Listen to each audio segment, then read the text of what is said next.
And we are live. Hello. Hello. Hello.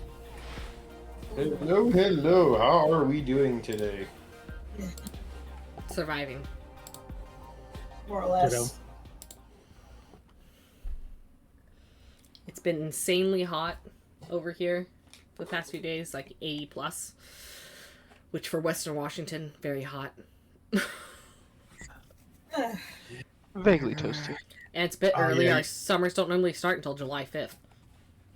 Oh yeah, you're above the cold dip, Mm-hmm.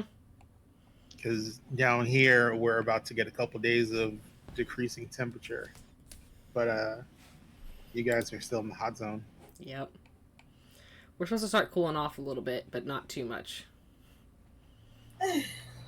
Today was a fun one. We had the whole year rolled into one, so very entertaining. Ah, one of those, Yeah, Oh, it was every sunny, season in it one day? rained, there was hail downtown, thunderstorm warnings. Now it's raining like crap. It's sounds like It's April kinda like weather. cut out. You guys know why the power just got shot by thunder, but either way, yeah, fun day today. We're having everything. I'm looking at the weather app. I'm like, what's the weather today? The weather app. Yes. It's kind of one of the. It's kind weather- of like a best of album, you know. Mother I was Nature gonna said, say, hold my Ollie, beer. It's raining sideways. Mother Nature, go home. You're drunk. That was. Mother Nature that said, was hold my really- beer, watch this. Right. This is Jackass. Yeah. My name is Mother Nature, and this is Jackass. Yeah. Let's see if the humans will survive this tornado. Yeah. Anyways. Yeah, good Speaking times, of good crazy times. things and good times. A galaxy far, far away, etc., etc. In a galaxy far, far away, I was not here last time. I had a bad fever. It's okay, you got kidnapped. Don't worry about it. Yeah. Again, you know, we can't just have a she wasn't here, she was busy doing something nice and peaceful. No. No, you miss a session, you get kidnapped. You miss 2 sessions, your character potentially gets killed while you're off screen. You I fall mean- asleep during a session, you get kidnapped. Part Look, in real life. Don't put that in the universe because Rojan is gonna hear you, and I'm just gonna get kidnapped every single goddamn episode because of the goddamn jet lag. All right. By the way, Don't do guys- this to me. Right. Do not do this to me. You guys, you know what? Kill another character, just add another one to the list of characters I get confused at looking at roll 20. Gil, we were talking about the wishes Ota has. Yeah? I suggested bringing back Davi and Zizu. Davi, Navi, and Sisu. Can't bring back Davi without her twin Navi. So we can confuse the So how DM. does it feel playing 4 characters from now on? God. We can Bring call it. them the Tam Bunch. Go ring it. I'll do it. No. That just sounds like punishment, man. I will I'm have just conversations with my four different self for characters. days. When she's like, I've got years of academy training for this. Look. Well then, I played make-believe games as a kid with all my sisters, and I was required to play every other character for them, so it's fine. I got experience. understandable. Man, So, you want to Time flies. anyone want to recap last week for me? Be nice. yeah. We're coming to Uh, rescue you. A few major things happened. Yeah, I heard something about pod racing. Before we even get to the before we even get to the pod racing, see, I'm getting ready.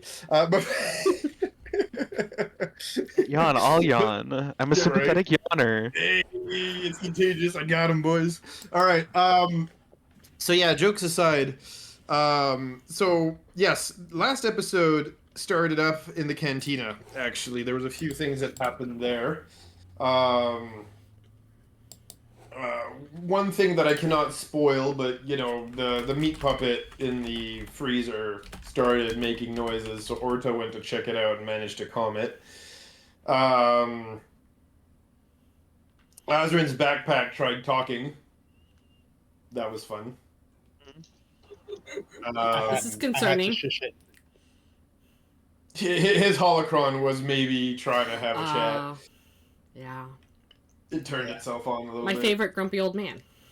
Basically. Well, his favorite grumpy old man, at least, that's for sure. Then we had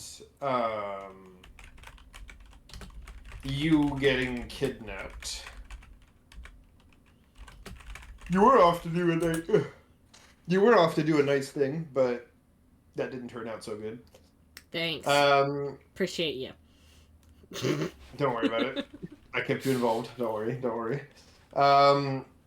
So the rest of the gang, of course, was like, holy hell, what the hell, and basically tried to figure out where the heck you were, and figured out you'd been dragged back to that base that your mom had sealed off and welded shut. We were supposed to meet up there, but you Correct, went and ahead. and I believe when you guys got there, the door did seal shut, right? And for some reason, your lightsabers weren't able to go through every time you guys would try to stab the door or whatever. It would shut the lightsabers off. You had to get a specialized piece of equipment from a nearby junkyard because plasma torches were not going to work. And Basically, we saw you get kidnapped. The junkyard was fun. We saw you get kidnapped, couldn't get through the door, had to go to the junkyard and try to build something to get through the said door. Yep. Thankfully,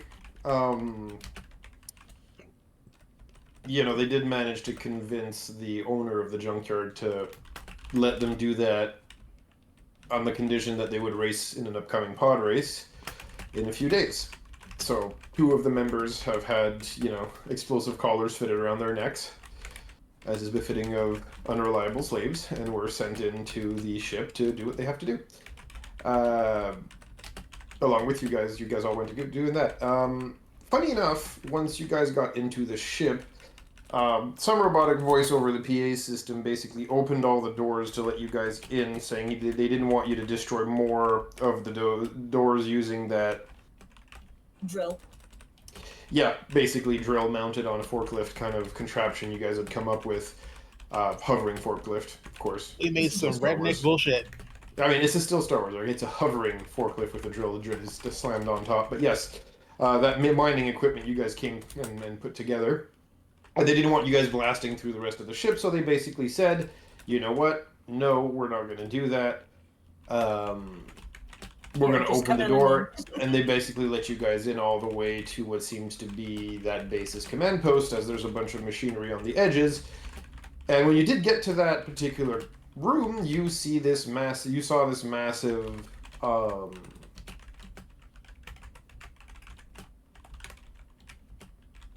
red, angry-looking, chrome-polished, I guess giant droid, for lack of better descriptive here, looking at you guys, and you saw Anli and her mom stuck in those typical Knights of the Old Republic cell units. So those are basically like cylinders, little tubes, made of energy. It's like basically a small containment shield, and she's stuck in that containment shield, for a lack of a better term. And as you guys entered, the robot had turned towards the party, turned on a bunch of its weapons, aimed them at you guys. And I believe that's where we had left off, if memory serves. So that should have you up to speed only. Appreciate it. At least on the broad strokes of what happened. There's a bunch more details, but yeah.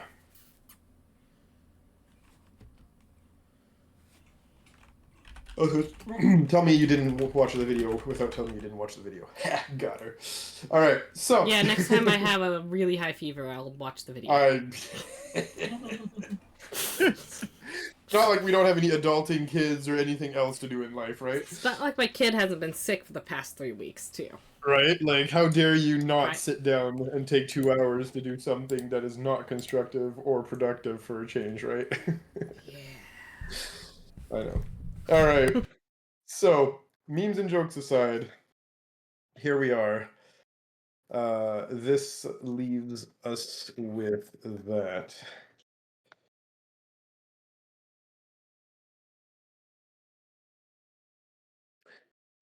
Yeah, before we start rolling for initiative and all that stuff, if you guys have anything you want to say, do, or otherwise, get started, let me know. Do we have a map for this?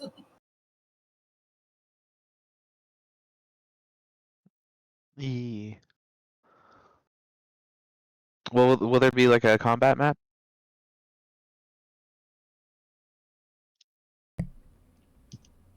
Did Tilt's internet die on him? No, I think.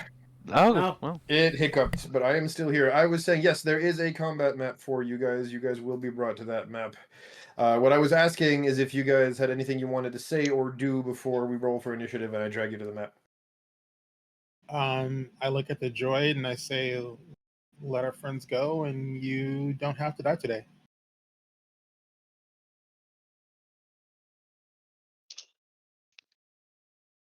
Seems sound.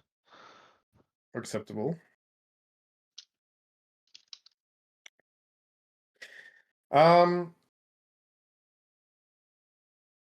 When you say that,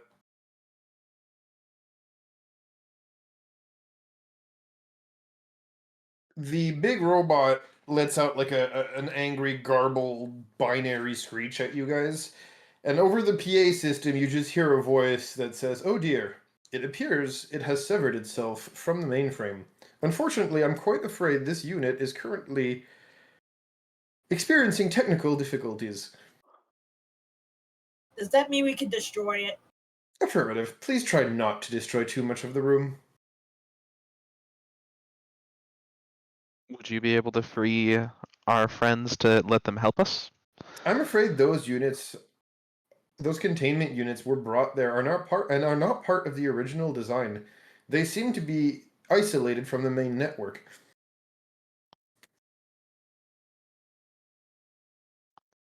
Can you tell us how to open them once we're done? Or beforehand, preferably? I'm afraid that without access to these specific containment cells, I lack the required information to give you guys the access code to open them.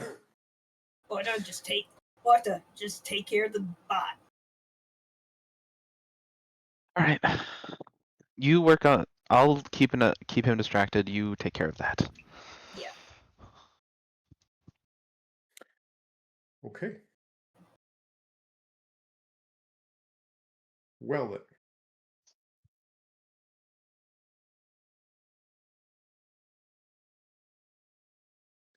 I think on that note, we can get started.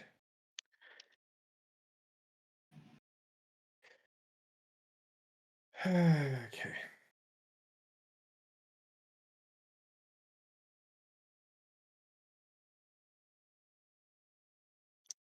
Drag, drag, drag, and then I will drop the token for the bot. Here you guys go.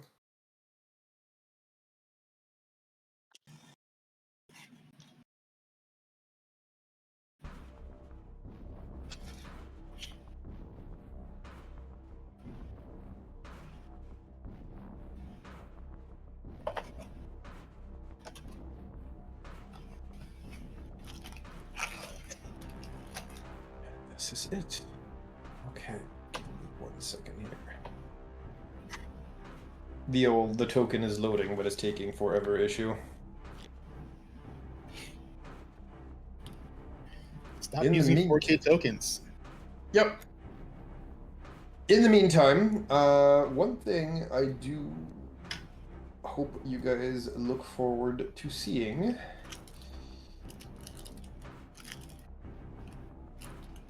is what's it called? Our show that's gonna be starting. I believe it's episode 1 this Saturday with the Dagger Heart. I've been getting sneak peeks of the art Zorro has done for the characters, and they are absolutely gorgeous, and they're a very colorful cast. I believe you guys will have a lot of fun if you tune in and listen to that one. That's for sure. Yeah, I've seen the. I've seen what's been posted in the art channel, if memory serves. Yep. Yeah. And I think a couple Well- of social media posts have gone up too. Yeah. Social media posts. I love her fairy, and then the frog is adorable too. I love the colors that are being used for him. I've gotten a sneak peek onto what is being drawn next, like verbally, and I'm very excited to see how some of those come out too. So I mean, yeah, especially the next one, it's gonna be tough, but I'm sure Zora will pull it off, and I'm actually really excited to see it. she somehow always does. Yo, absolutely. So, that being said, here is the Gigabot.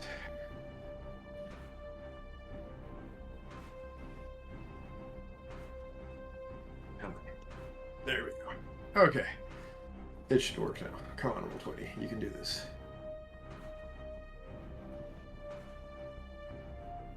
There we Oh.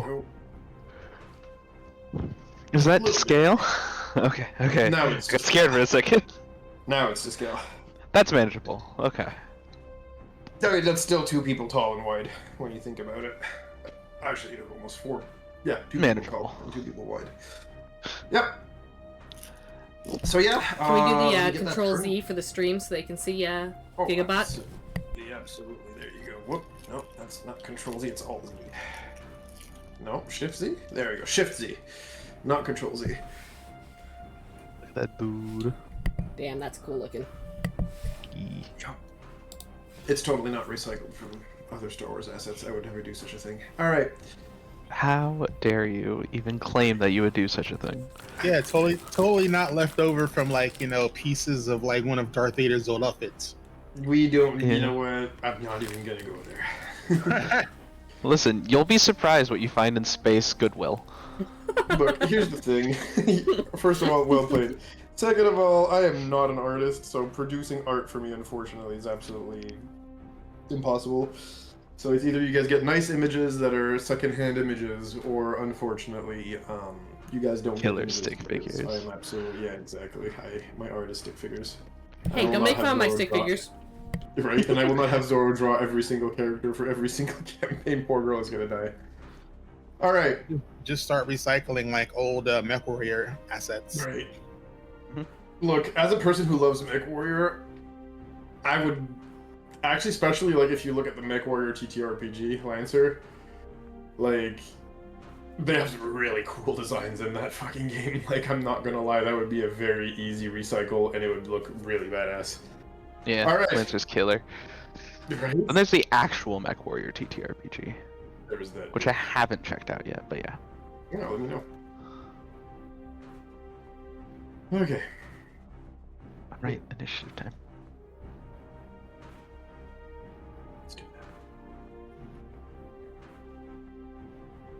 that. My initiative, yes, that is my initiative. My token selected, yes it is, and click. I'll take it.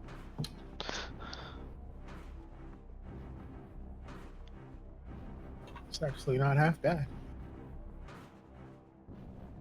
Mm-hmm. Here. Rolling fairly well for initiative the last few sessions. Okay.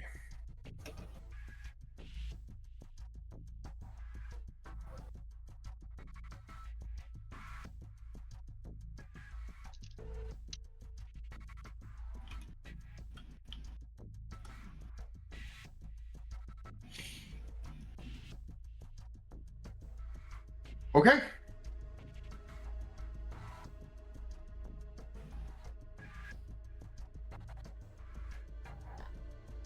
Let's do this. All right, so I'll be nice today. I will not use the giant dragon dice. As much as I love it, we don't need me rolling 2 crits right off the bat. We know how that goes, Thanks. Zizu, thanks you for that. right? See a little mote in the saber just get angry for a moment.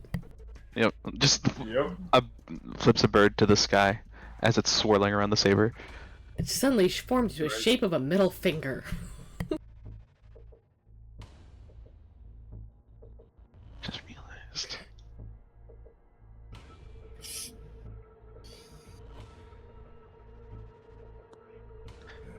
Do I have? I still need to set up the token proper for with the new art I just registered.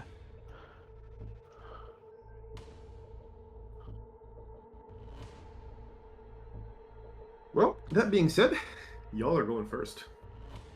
Oh. Yeah, we rolled well. Okay. Oh god. You go over there.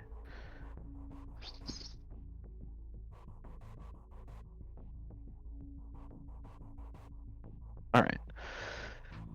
Let's turn this off. Okay.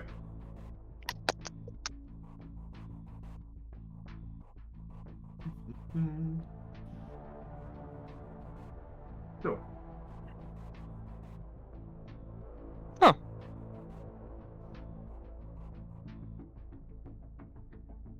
He's within 30 feet. I just have to jump off of the control dashboard. That's fine. I'll do that. I'll move up 30 feet, kind of get in his face to draw attention.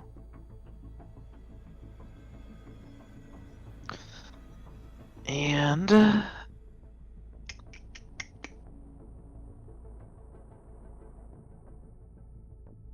we will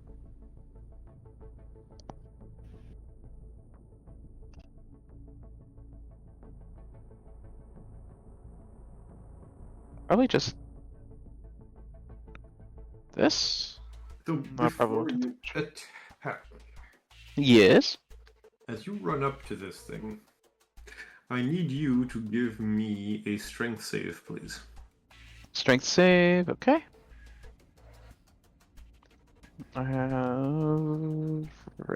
Then I have my aura, which gives me an extra little bump to my saving throws. 12. Strength's one of my good stats. So as you run up, you just hear repulsor fields active, perimeter breached, and you just get flung back 20 feet.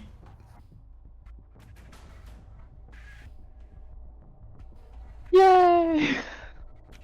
In that case, I will. Actually, give me an alert check while you're at it. Okay, alert check. Perception. What's Sorry. Perception? Fuck. Too many different systems, too many different names for the same damn thing. Yeah, give me a perception check, please. 17. Yeah, you notice this thing's floating about 3 inches off the ground. Not touching the ground, okay.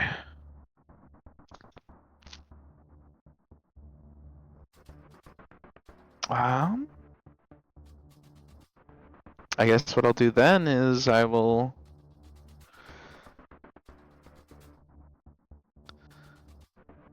use. I guess I'll cast Force Body. Okay.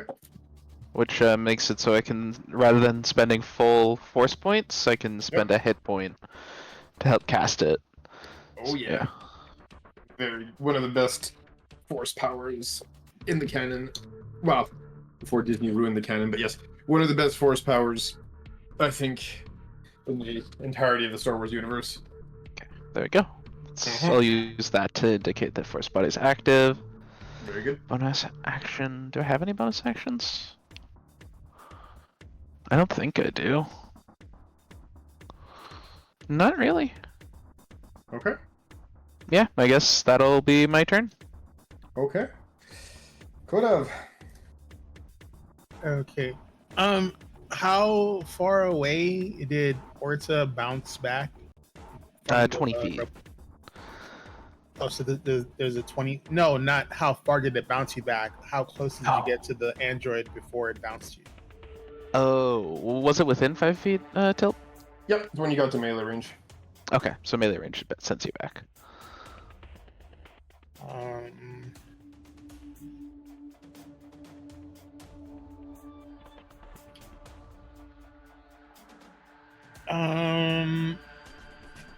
I am going to delay my turn, and I'm gonna look at Mibble and go, Mibble, you gotta do something about those shields.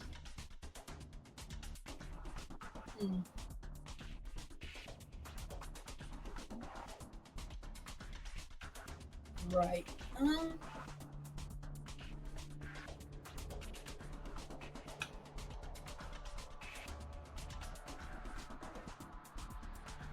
I'm going to delay until after Mibble. Hopefully he can do something to disrupt the disruptor field. The repulsor field, to be exact. Repulsor. That's why it's pushing you guys back and why he's a few inches off the ground. Yeah, I do not have anything that I could do right now. I would have to probably get close to him. I got a question though. I'm listening.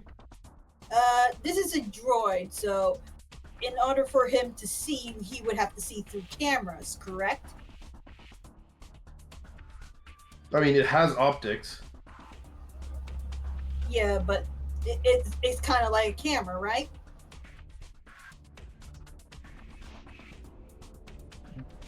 That's a very broad way of looking at it. Why? I have a ability called invisible to cams. Okay. So if I cast that, would we be invisible to the robot, to the droid? You'd have to try it out. Bold of you to ask me to metagame the answer to that. Nice try, though. DM, please tell me if the tomfuckery I plan to do will actually work or not. Right. Mirror, mirror on the wall. Well, you know DM's answer. It's time to FL. This spell lasts a minute, so I'm gonna try it. I'm gonna make myself, Kodav, Orta, and it's within 10 feet, so I can't do anyone else. So if I move my character up a bit, my character's going to be moving up. So along the way, he's going to cast invisible to cams and hit me, Orta, and Kodav. So we could possibly be invisible to him. I am going to start moving towards where Lee is, and I'm also going to be using my what's it called? My thing that gives me an extra dash. So I'm going to be moving up to about here.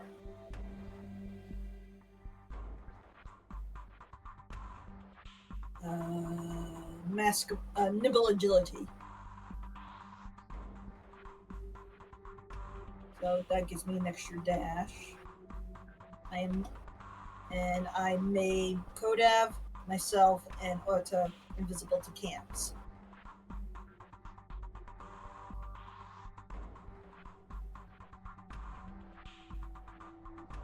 Okay.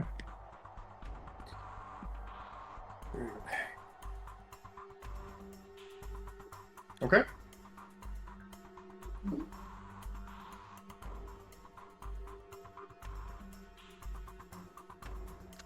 So, once this is done,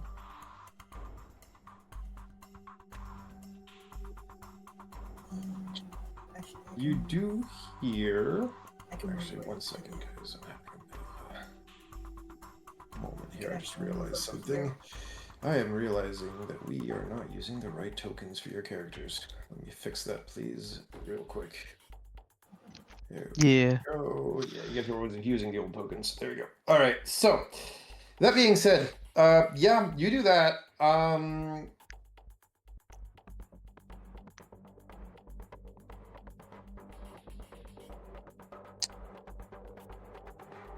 One thing will now happen. I'll put you guys back actually on the turn order as well, because apparently the turn order is linked to the tokens. Yeah, if you guys can just fix your turn orders, by the way. I am going to need. I don't think we have access to it as players. Yeah, it's back in the turn order. Maybe we'll just fix theirs. I just need you to re-input your initiative. That's what I was trying to say. Sorry. Oh, gotcha. Yeah, because I changed the tokens, so the initiative reset. Perfect, thank you. So yeah, I will need both Orta and Kodav to give me a Dex saving throw, please.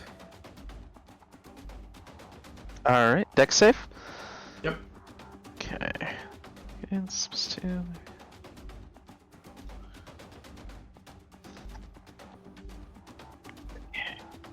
You are not within 5 feet of me, dang it. And we're not using the sharp edge dice. Yay for not using 11. Dice. Dirty 20. Nice. Okay. So, Kodav, you're fine. You said how much? Sorry. 11 for me. Your dice are in a good mood today, aren't they? Listen, they're new. They're still getting used to it here.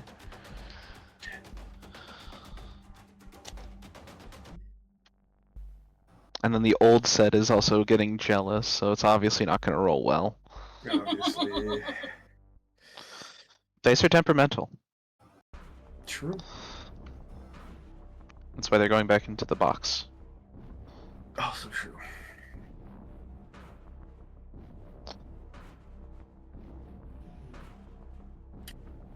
So, here's what's gonna happen.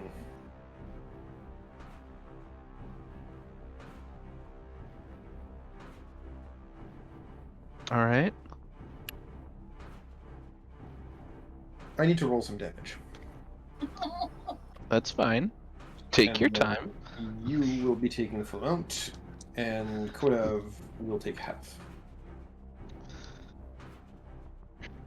I need more dice. 1 second. Oh no! What you love hearing any DM say, right? It's not a good sound. It's the good old DM special. I need more dice. There we go. Thankfully, my dice bag is next to me at all times. I want to get a rain stick. It is tilt, you know, so it could just be the fact that he probably keeps a single set on his desk. That's right? Right. Let's go with that. I like No, that. that's totally it. Don't worry about it. You guys are fine. This is fine. The world is not coming to an end. Tilt, I swear if you grab like a rain stick and just turn it over on the outside of view.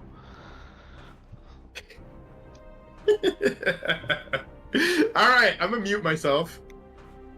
Oh no. Oh no, he muted Just for so it. you don't hear how many dice I just... No, we'd like to hear it! Roll the dice with the mic on. That's the How joy. dare you take away our dice ASMR? Yeah. Fine. Cruel Here and you guys unusual go. punishment. Do you hear this, Jake? I did hear a little bit of it, yes. There we go. My noise cancellation will not allow for this. Well, at least you tried, and that's what I care about.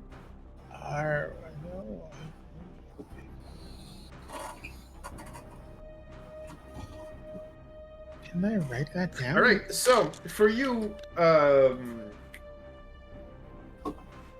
Jesus, I can't. For you, Orta, that is going to be 36 damage. Ow. And half of that 18 for you, Kodav, as this thing levels that giant cannon arm at you guys and just fires what seems to be a lance of plasma. It is controlled by a magnetic field, so it just basically looks like an oversized lightsaber just turning on and then turning off again. As it stopped right before the actual wall, doing no damage to the structure. Give me a second. Let's see. Long story short, this thing just lit you up with a giant, what looks like an oversized flashlight. Quirky. Fun.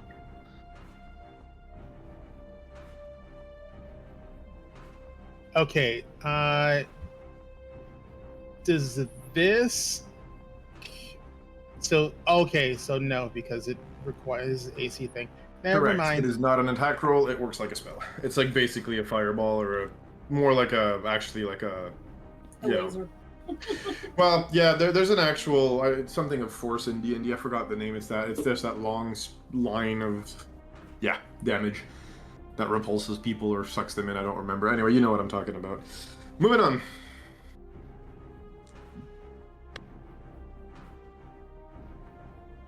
That brings us back to you, Orta. All right. Oh, sorry. One last thing I forgot. When this thing gets fired, I need all of you to give me a wisdom saving throw as well, please. Jeez Louise. Wisdom save. Yep. As this thing is quite terrifying when it fires that way. Me too. Yes, please. You saw Dirty that thing 20. fire. I need it. Yep. Wait, Got does a that mean I 15. have to do it too? Technically, yes. Just okay. Shit, I should have asked. I have regrets. You said shoot. You roll. Is she conscious though? Yes. She's just stuck basically in what looks like a tube that's being used as a cell. I can actually send you guys a quick image of what they look like.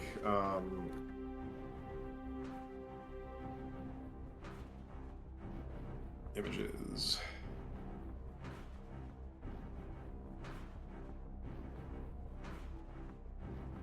Knights of the Old Republic. If I can find them. If not, I will get them to you guys some other time. But it basically looks like a giant tube of light, and you're basically stuck in it, and you can't get out. I got a 15 on my roll. Okay. And Kodav? 26. So the two Jedi make it. Unfortunately, Mibble, you are terrified by this thing, which kind of is par for the course with your character. You are now considered feared from it.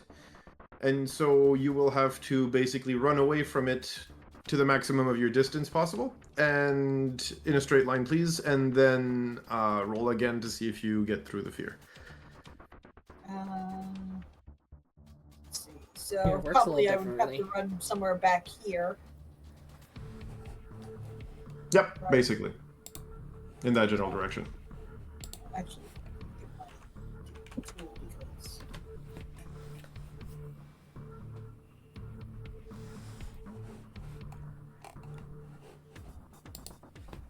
Here we go.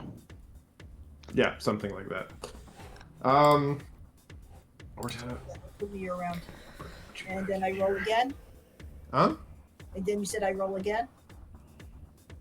At the end of your turn. Right now it's Orta's Okay. turn, so you'll be doing that run after. But yeah, I don't mind you pre-rolling it. But yeah, Orta, sorry, you were doing. I'm gonna run right back at this thing. Okay. Another strength saving throw, I have to Yes, assume. please. Yep.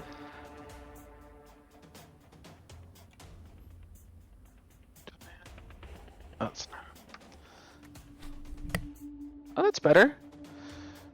That's a 21.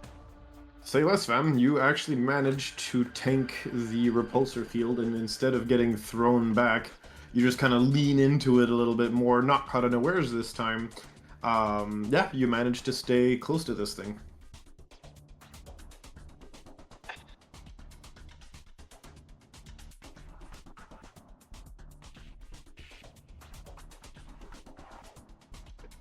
Oh gosh. I mean, life's on the line. There's a giant robot very willing to murk us. Yeah. I think I have to draw the blade. Yeah, I'm gonna pull out my lightsaber. Okay.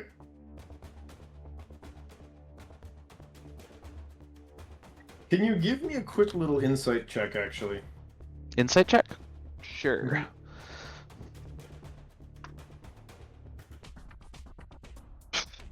14.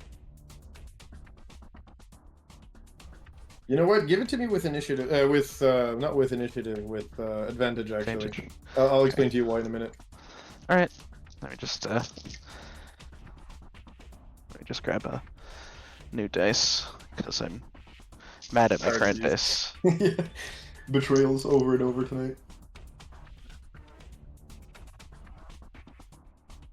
These are all spin downs.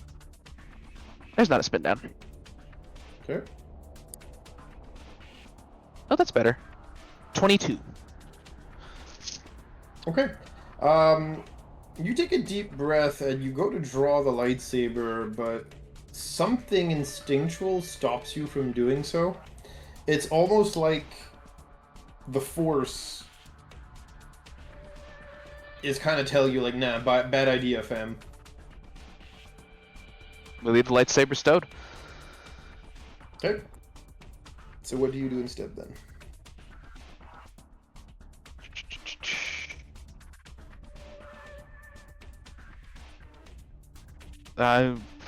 Well, I trained for a long time in unarmed combat, so we're gonna punch a robot Do it. with the power of the Force. Do it. Mm.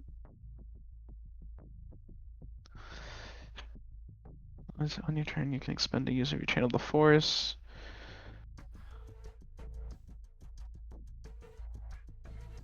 No, I moved more than half my speed, so I can't activate that.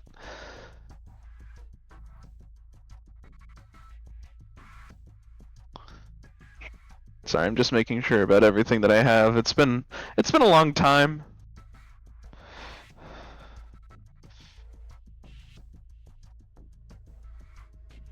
Yeah, we're gonna punch a robot. Okay. Alright. First punch. 23 to hit. Yeah, that'll hit.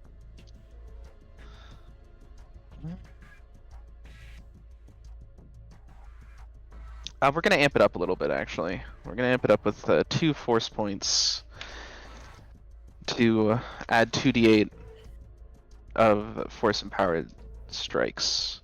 Okay. So it'll be dealing an extra 2d8 of damage. My man over there charging up the Falcon Punch.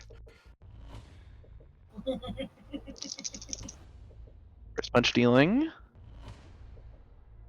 2, 5, 9, 10, 11, 14 damage for the first punch. Okay. Then I will punch again. Okay. Yeah, I'm gonna assume that a 10 doesn't hit. And then bonus action, I believe, my fighting style. Brawler style. Back action.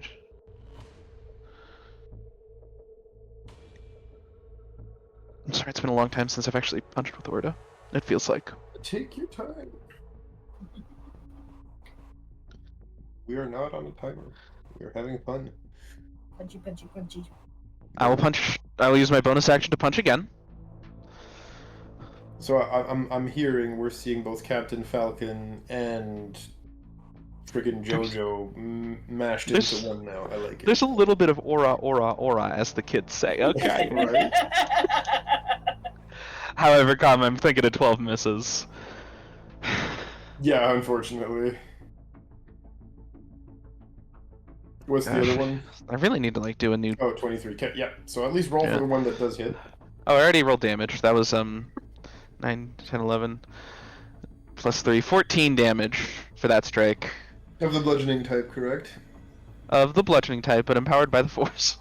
Okay. As I'm basically trying to dent this thing with my bare hands. Funny enough, when you punch it, you see that that hit was relatively effective. The armor actually folds a little bit when you hit it. And then for my final thing, I get a free attack that doesn't get the aid of proficiency as a free action, basically. Okay. So basically, it's just like a straight up strength bonus roll. That's a 9. I need to like do a new. I need to get new dice.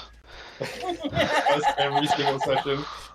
It's every time, genuinely. Yeah, but yeah, so that first punch, while the other two seem to be not as effective, that first punch seemed to have been very effective, as it does dent the armor quite a bit, actually. Wonderful. I'll take it. It's a good start. And yeah, that's bonus action, movement. That'll be it for my turn. Okay.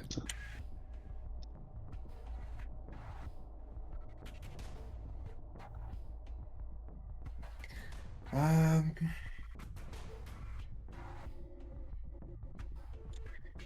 Cool. Kodav. I am going to move to Okay. here, and then I am going to cast Aura of Purity. I guess another aura, just not the same kind. Yep. Look, we're not complete until we can make a Venn diagram of all the auras. Right. True. Yeah, I've got Aura of Presence ready right now, so, you know, just be within 5 feet of me. God damn it, yo. All right. So basically, I have to maintain concentration. It's up to a minute, and that purifying energy radiating from me in a 30-foot radius until the power ends. The aura moves with me, centered on me, and each non-hostile creature in the aura, including myself, cannot become diseased and has resistance to poison damage. And it has advantage on saving throws against effects that cause the following conditions: blinded, charmed, deafened, frightened, paralyzed, and poisoned and stunned. Nice. Love it. Woo. Okay. Anything else you'd like to do? Let's see. Action. I don't know if I can use. You know what? I'm gonna use one. Let's see if this works. So I'm going to animate weapon at 5.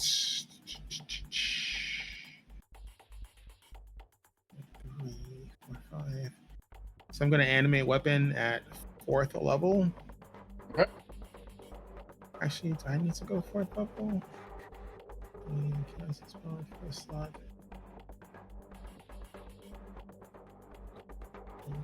2 slots of those. 2, 4. Oh, so.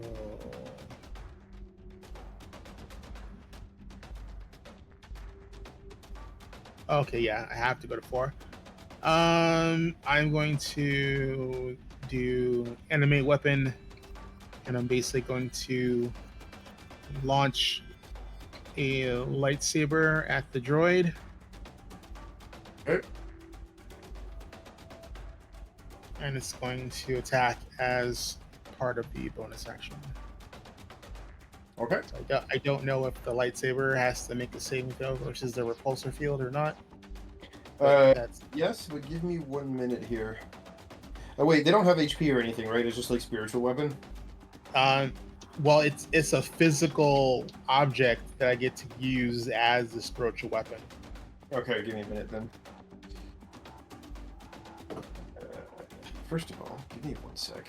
I grabbed a whole bunch of spare D20s. Let me get you. So I know I have them hidden around here somewhere. Pull out your lightsaber tokens.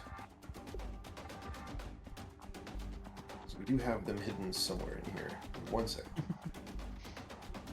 There we go.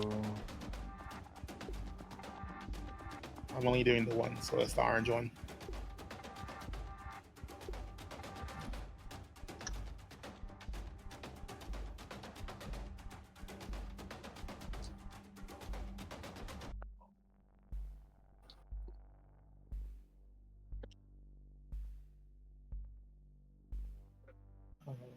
Actually, oh, that's right, because it doesn't require concentration. That's why I love that spell. No, I'll just make you another one, but just give me 1 sec. I know I have them here somewhere.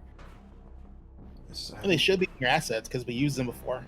I know. I'm just trying to remember where I parked them. I have way too many systems with way too many images with way too many things that I run. There we go. I found it. It just takes me a little while to go through all the assets and images and everything. Just in like D&D images alone, I think I have like 50 gigs of images and tokens and everything. So yeah, unfortunately. There we go. How many is it for? Just the one. Oh, just the one for now? Okay. Yeah, considering this is a physical item, I'm still gonna have you roll against it, but since you are controlling it with your mind, I'm gonna have you use your spellcaster attack modifier for the save instead of a strength save. Okay. So D20 plus your spellcaster modifier. Please. Plus. Light. So 25. Okay, yeah, no. You're mentally strong enough with the force to hold it in place. It does not get repulsed. Cool. So that's going to be 2d8. Plus. There we go. Okay. And Kodab, looks like your character got moved out of the where you landed. Oh. I did think there. Oh, I can't move the lightsaber. Oh, sorry. Let me fix that for you. There we go. Done. You can move it.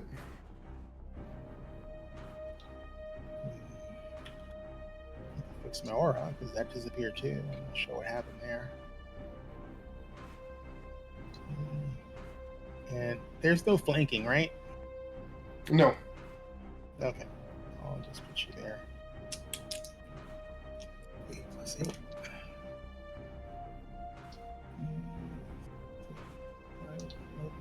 8. 19 points of energy damage.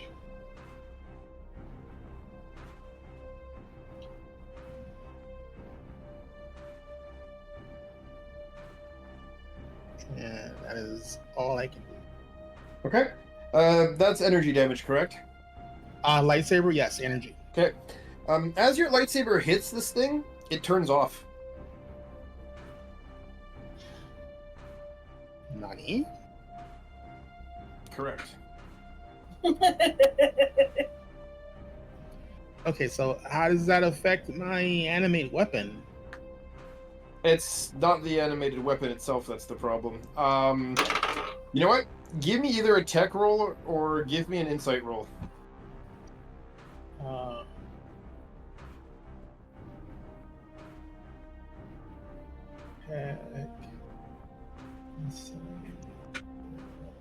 Way better at insight. Plus 5, 23. Okay. You just take a deep breath and feel it through the force. Yeah, attacking this thing with lightsabers is a bad idea. You get the same memo that Orta got earlier. And you understand now that that's probably why Orta punched this thing instead of trying to cut it with his lightsaber. Maybe Mibble can give you a bit more of a scientific explanation for that if if they manage to get out of the fear effect. Which, thankfully, with your aura, Mibble, after you move there under the effect of the fear, can you please roll me your what's it called? If you can please roll me your wisdom save. Yeah, with advantage now because you're in a aura of purity. And should you make the save, I will allow a free action science roll here for you to maybe explain to them why this is happening. All right. That is going to be 18. Okay, that makes it. So you clear the fear. All right. And give me the science roll, please. Tech. Good old tech roll, yeah. My plus 13 in tech. Let's see it. I have a feeling you'll know what's up. And that's going to be 23. So you can tell from the red coloring and the chrome polish and everything on the armor of this thing, whatever armor this droid has on, it is laced with cortosis. It has a cortosis weave on it. What that does is effectively renders most energy weapons highly ineffective against it, which is also why your lightsabers are turning off. It shorts out the lightsabers when they hit something made out of cortosis. I think it's Katosis, whatever it is. Cortosis, yes. Uh, It's Cortosis armor. it doesn't like energy weapons. That sucks. And I guess it's my turn, right? Yes. Orton, why are you calling this a Capri Sun? You stop it. Sorry, it's to go with the Kraft macaroni and cheese dragon. I'm getting This is why we can't have nice things. All right. So, Okay. that being said, yeah, lightsaber turns off. Mibble, your thing happens. The droid extends a hand towards one of the nearby consoles. And you see, like, its index pointing near one of the computer's ports as a tiny little metal probe, I guess, for lack of a better term, connects with the computer. It spins. You know, like the R2D2 thing it does when it's hacking into something? Yeah. You hear a bunch of angry electronic sounds, and this time coming from the PA systems around you guys. And you start to smell the smell of ion, like electricity. Oh no. As two consoles on opposite ends of the room light up. This one here, and that one there. Oh my god. We have to deactivate those, don't we? You do what you want. I ain't telling you how to live your life. God, I have to assume we have to deactivate those, okay. Mibble, what's happening? I got so much to do. Give me a moment. Understandable, have a nice day. Orton, your turn. So the console itself no, is I lighting haven't up, gone correct? yet. That's right, still moving you- go. Mibble, you were feared, and then you rolled to break the fear, and then Oh, that's right, yeah. I gave you that free Underturned. action for Yeah, the. that's Okay. right. Because That's the right. breaking the fear has to happen at the end of your turn. I just gave you that extra free Okay. action, just so you're not Alright. stuck doing absolutely nothing, which would also help the others Okay. plan their strategy. So All right. it's just a little bit of extra, fun. But normally it's supposed to be at the end of the turn that you do the Okay. fear roll there. But yeah. I mean, heck, you know what, Mibble? Why not? For the giggles. You want to roll me another tech roll and figure out what's happening with the ion smell? Sure. Let's go. That's going to Smells- be a 26. Between the smell of ion and the fact that these two consoles lit up, you have enough knowledge of most command rooms to know that they usually come equipped with some degree of anti-intruder systems. And for lack of a better term, with the smell of ion in the air, you're not 100% sure which system it is, but this one promises to be electrifying. Oh boy. 1. Middle's hair is standing up on edge. Basically, yeah, you're getting the full like magnetic poof, treatment right now. Okay. As yeah, when you touch those magnetic, like almost like Laser balls. yeah, exactly. That have the electricity in them and everything. You touch them and your hair goes up. Yeah, you're basically you're poofed up right now.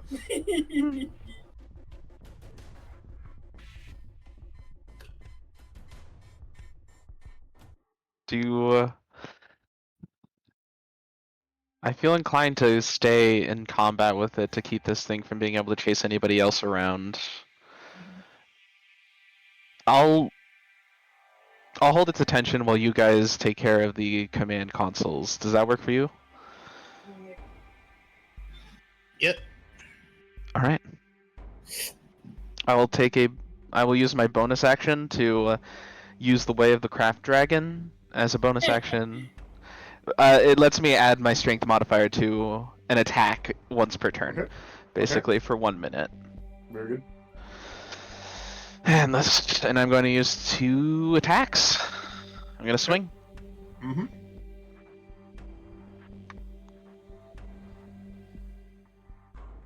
This dice wasn't the play. You're going away. I was hoping because it was uglier it would roll better, but no, that wasn't the case. It just doesn't like you. It was a nat one, so you know. Let's go for hot pink. Let's try hot pink. Oh, that was a night one. Nat one. Nice. Yeah. Right. Let's see how the second roll goes. Oh, that's better. 16, 22 to hit. Yeah, that one will hit. Okay. I will once again expend 2 force points to add 2d8 of damage. Okay.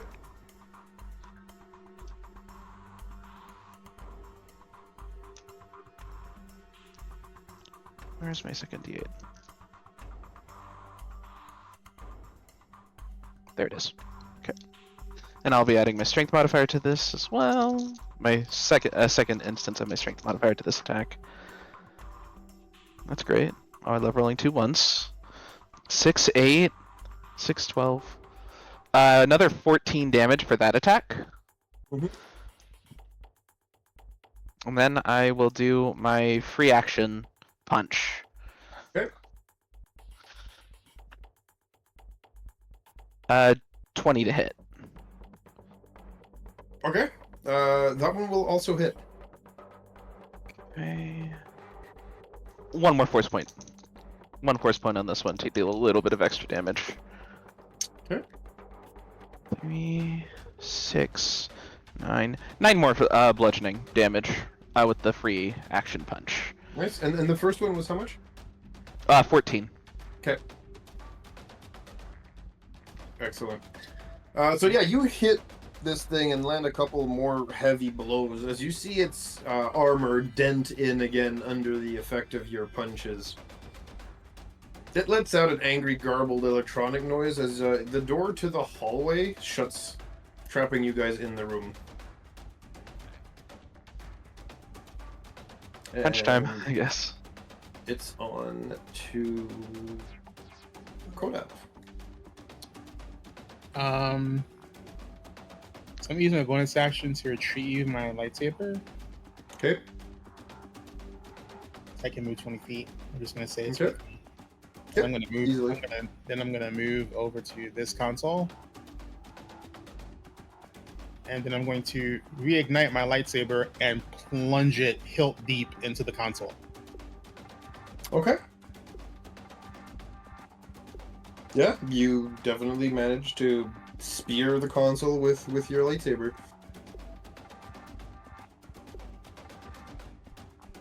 Okay. Yeah, I basically like until whatever light is on that thing, I'm just basically just like. I mean, this is a lightsaber that you just melted into into the equivalent of a computer. I can guarantee you, it does not take long for it to give up the ghost, as one would say, as you've slagged it. Yep, that's my turn. Yep.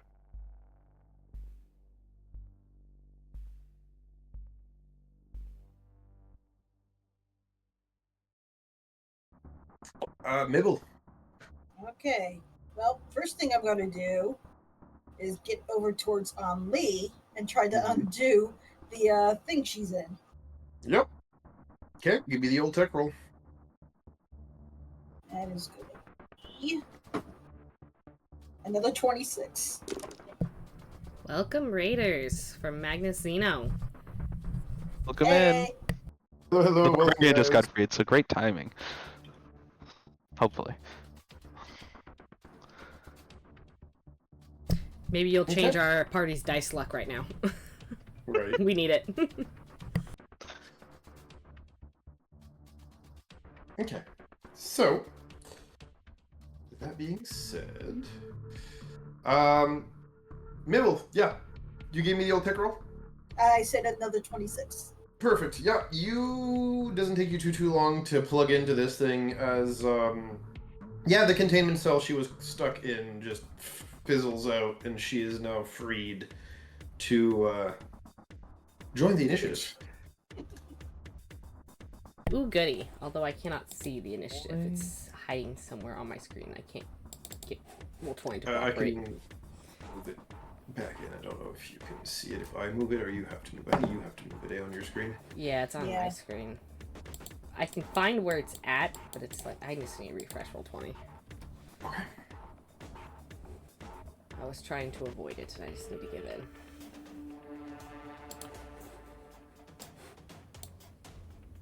There it is. Okay. Come on, roll 20. Finish loading. Oh, there it is. Perfect. Just gonna Okay. take me a minute now. Yep. Oh.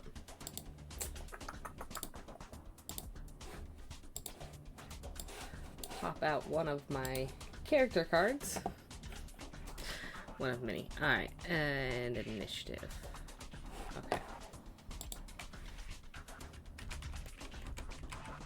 There you are.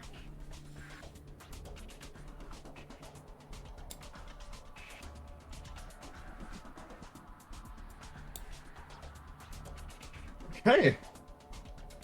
Right after me. That works out.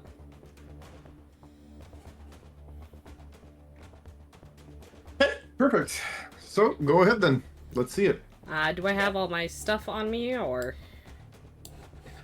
You've been effectively disarmed, but you do see that they didn't bother, how should I put it, stashing your gear too far. You remember that they did put it in a box near the door. I will just highlight it for you real quick. As no, your gear is in a lockbox not too far away. It is in a galaxy not too far away. It's over here, right next to the door. There you go. Okay. Actually, yeah, let me put this with a square, not a weird circle that refuses to behave. There we go. Voila, better. Okay. Let me then 50 feet away. We have to go around the consoles. Yeah, I was just looking at, because I think I had to even here. Yeah, so I'll take a dash, but I can get there in a single turn. Okay. Because I can move 40 Excellent. feet around. Okay. So, we'll get up to the box, and if you allow me as a bonus action to grab all my stuff, I'll do that. If not, I'll wait until next turn. Okay.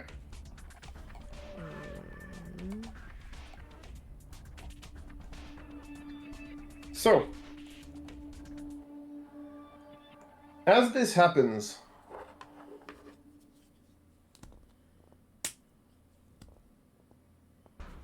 and this thing's turn comes around, I need each of you to give me a dex saving throw, please.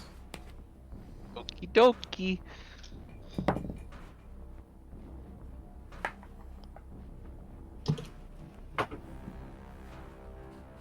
I got a dirty 20.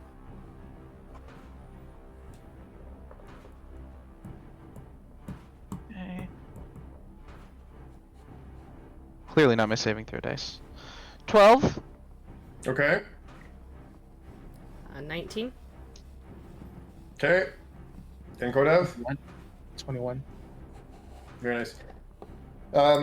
Okay, so Kodev and Mibble, you guys react fast enough. You manage to hop onto like nearby consoles, furniture, whatever. You kind of hear the crackling of electricity before it comes along, and manage to avoid taking damage. But here, Only and Orta, especially Orta, clearly never played the floor as lava as a child, and you guys are both going to take some thunder damage or some electricity damage. No, That my is 19 okay. didn't save. Damn it. Oh well. By one, if it's any consolation. Oh Jesus, a DC 20. I mean, I kind of figured it wouldn't been too much higher, but I mean, it's electricity. Yeah. It's fairly fucking quick, and you guys had a round to either hop onto something or blow up both consoles. It's okay. We're learning the boss mechanics. It's okay. Basically. look, gear was more important. Only can take a zap or two. At least in her own head. Yep, so that's going to be 14 electricity damage. Oh, that's make it worse. And I need the How's both it of you worse? to please give me a constitution saving throw. Thank You will be again. getting that one at advantage. Is this versus a stun effect? For Only, it's going to be at advantage. Only at advantage. Okay. Carried my aura of purity. Ah. 26. Nice. I have proficiency in con saves. I almost forgot about that. And that's gonna be an 18. Very nice. Yeah, so you guys are both fine. It does not stun you guys or any of that stuff. You guys are okay. Okay. Good. Which brings us back to Orta.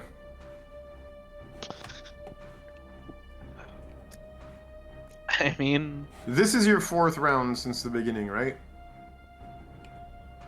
first round I run in, I got sent back. Second round I run back in, didn't get sent back, hit it. Yep. And then hit it again. Third this is round, hit it 4. again. Okay.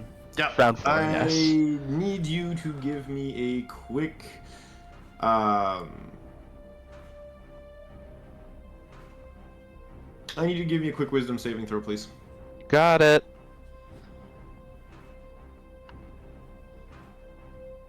I love dice. That's 8. Okay. You are now. You feel something dark well up from inside of you, Right? and you are now enraged. While the condition goes on, as per a barbarian's rage, you will actually have a reduction to most damage types. You will gain immunity to fear, and I'm going to give you 1 extra attack per turn. However, you are no longer capable of casting spells using the Force right now. Well, that makes my decisions a bit easier. I mean, look. As again, you feel that deep-sated anger just well up inside of you, and the only thought that goes through your head right now is pummeling the ever-living crap out of this thing. You're not sure if that's because of you-know-what or because of your character's origins and the planet it's from and all that stuff, but yeah, this is happening. All right. You can tell the others what you want to tell them later with regards to that stuff, but yes. Yeah. Okay. Like, I guess what you see happen is fucking. I feel like you guys are used to Orta having a certain demeanor about him. Maybe seeing him break that demeanor once or twice when wielding his lightsaber. This is the first time without wielding his lightsaber you've seen this. Mm-hmm. And it's very visceral, I guess would be the best way to describe it. So it feels kind of odd, all things considered, as he's just gonna start punching this robot a lot. Bibble is just sort of wide-eyed. He's like, okay, I am not messing with that. I mean, all things considered, I'm in a rage. I would use 3 force points on my first. 22 to hit, first of all. Yep, that'll hit. Okay. And I use 3 force points to add 3d8 of damage. Yep. Going full hand. 6, 15, 19. Orts is doing his 22. armor impression. The extra dice, that's your feature, right? Your class feature. That's not a spell, correct? It's force empowered strikes. I use force points to basically smite. Yeah, no, that I knew. I was just wondering, this is not like in the actual spell list, though, right? It's not a spell. No, it's a feature. Very good, very good. Yep. It just feels in character if I'm in a rage to deal as much damage as possible. So. Oh, 1000%. I was just making sure again that it's an actual spell. Yeah. Good. Perfect. Yeah. 25 damage for the first punch. Very nice. And then the next punch. 17 to hit.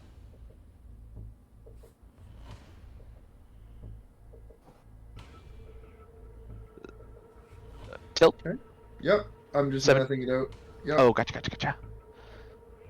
Does 17 hit? Oh, no, 17 will not hit. Okay. Okay. Alright, and third strike. 20 to hit. Okay, very good. 20 does hit? Yep. Okay. 2 more force points. Very nice.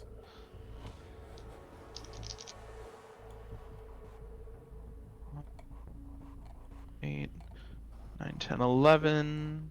11 damage from the third punch. Very nice. And bonus action punch. Yep. The one without the proficiency, correct? No. I get Oh, that's a 2 free action one on top of attacks, that. and Yeah, then yeah, sorry. Yep. Yeah, my bonus action gives me. I can do, because I have the brawler fighting style. I can do a bonus action punch if I punch. Monk Paladin BS. We love it. Yeah. Brawler Monk Paladin BS. We are going to use our Channel the Force on this for Falling Avalanche to reduce my speed by half and gain advantage on the attack roll. Okay. Very nice. 17 doesn't hit though, so that doesn't No. hit. And then free action punch without Okay. 13. Yeah, 16 doesn't hit. No, unfortunately. First 2 punches hit though. Yep. Good damage. We got there. Yep. And that's my turn, as I'm just basically. It's weird. It almost seems like he's trying to like yell at the robot in some capacity, but because he speaks telepathically, it doesn't really communicate. You guys kind of just get psychic feedback. Mm-hmm. Give me a minute. I also need you to give me 2 Constitution saving throws, please.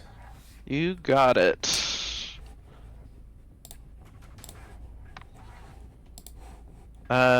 26 for the first con save, and 27 for the second con save. Very nice. You're good. All right. Yeah, long story short, considering the electrical floor right now, every time you punch this thing, lightning courses through you and because disperses on this thing's armor because you're causing conductivity. Yeah. But, you know, you're a tough cookie, you tank it like a champ, you don't get stunned by it, you don't take any damage from it. Good. Yep. That being said, we are now at Kodev. All right. I was trying to find, because I know I wrote down the abilities, but I basically have a flying jetpack, and I remember the move is 50. That is quite possible. Yes, I did give you. I think you got an item right the last time you. Pulled. Yeah, because of the Decamini things pull. Yeah. I've been trying to find like the exact thing. I remember it's a jetpack, and I know it's fly speed of 50, and I can stay flying. Correct. I just don't remember how long it lasts, so I'm gonna say the default is maybe a minute, because that's usually what stuff like that. I'll go through the archives when we have a minute. For now, yes, assume 1 minute, and we'll adjust after that. All right, so then I am going to enable my jetpack, and I am going to fly over here, and I'm in the air. Jetpack. Except jetpack. And I don't have enough distance to send my lightsaber. So I'm going to. That's all I can do right now. Is Cover. And I don't have anything that I don't have anything physical that will affect this stupid robot. Okay.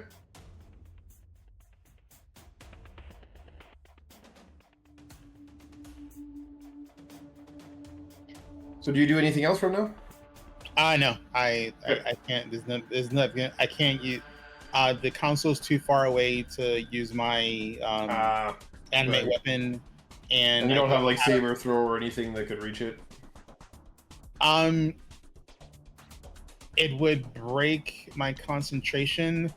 There's another ability I can use, but it requires concentration, and I would lose the purity aura. Got you, makes sense. Considering he can fear and stun, it's better to keep it up. Very good.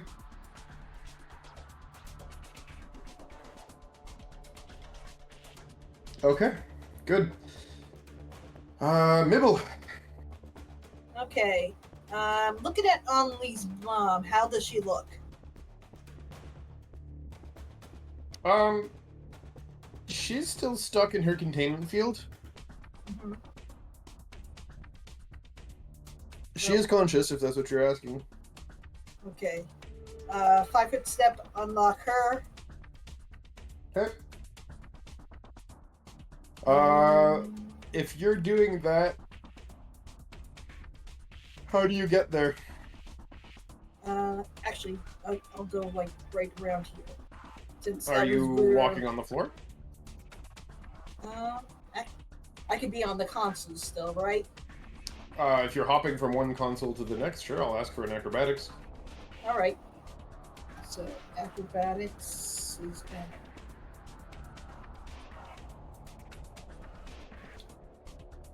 of 19. Yeah, it's not a big jump or anything. It's easy for you to hop. So you pull sort of a Yoda thing where you can just kind of hop flip onto from one console to the next kind of thing. Extra flips for, flare points. And I am unlocking her thing. Okay. That's gonna be a 32. Bam. Yeah, you unlock it. And unfortunately, she fails the Constitution saving throw and gets stunned. Love it. Okay. Yeah. I still have movements, right? Yep. Okay, so I did a 5-foot, so I still got like 20 feet left. Only I'm using your old token for your mom for now. No worries, no worries. Okay, cool. Yeah, I'm gonna move across the thing here. Yep, go ahead. So about there. And that's all I can do.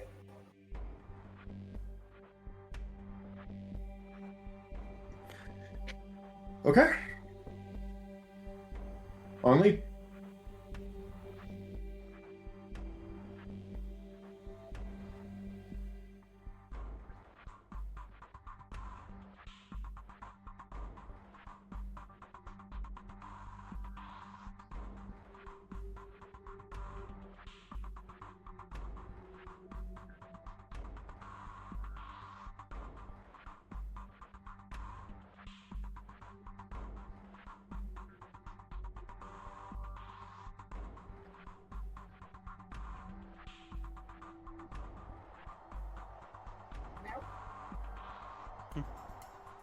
Only.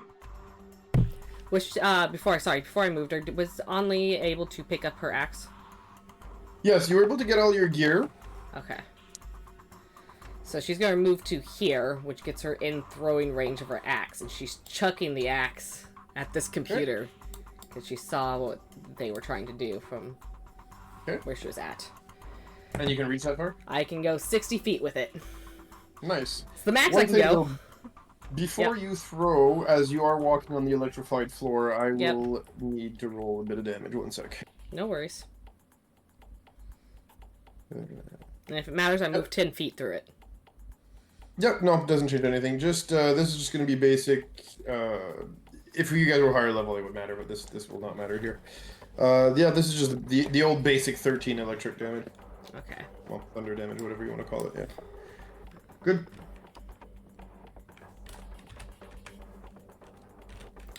So, chucking the axe for the first attack is going to be a 17.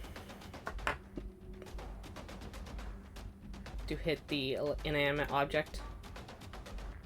Yep. No, you'll hit it. It can't like the dodge, can it? No. I don't know. It could be not strong enough to pierce through the metal. I don't know. And that's going to be 11 kinetic damage with it. As I forgot to go into a rage because it's been a while. Okay. So as the axe ricochets back, does that computer look like it's powering down, or does it need another whack? From where I'm sitting. Roll me the damage on your axe. Oh, that was Wait, which computer you going after? the one the farthest away from me. What are you throwing if it's not the axe? No, it was the axe. It was 11 kinetic damage. Oh, 11, sorry. Yeah. It's okay. Okay, yeah, no problem. Yeah, for 11 kinetic damage, yeah, the computer's broken. That's fine. Okay, so Again, these things are not built super tough. as it comes back, Onley will enter her rage and then chuck the axe for her second attack at the big machine in the Okay. middle. Yep. That's going to be an 18 on the die for a total of, I can math, 25. Nice. I will also require a strength check, please. Okay. I did rage, so I can do that at advantage.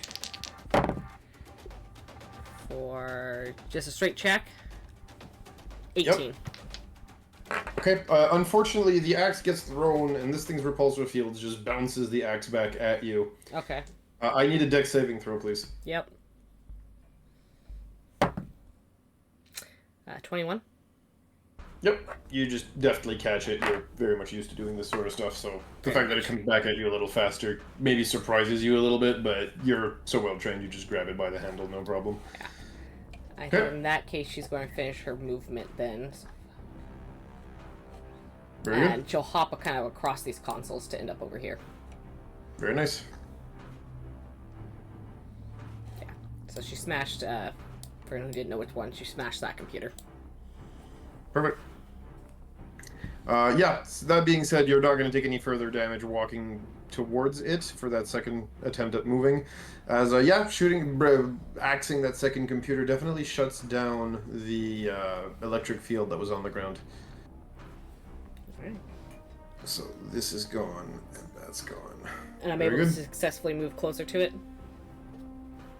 Yes. Okay. I wasn't sure if That that is not a repulsor problem. field hit me too, so. Actually, Wes, yeah, sorry, when you do get into melee range, same thing, strength check, please. Yep. If That's you why got I into asked. melee range here, you'll get my Yeah. aura of presence, so an additional +3 to the saving throw. She Okay. did originally do that, so... An advantage because it's a strength saving throw? Yes, at this point it's a saving throw. The other one was a spell. It was a strength check because you're throwing something at it. This is you trying to resist the effect. 21. That's why I'm making this one a saving throw. 21. Okay. That makes it. You're fine. Same as Orta, you kind of have to push into it a little bit, but it's almost like passing a bubble and then you're in kind of thing, you know? Yeah. Good.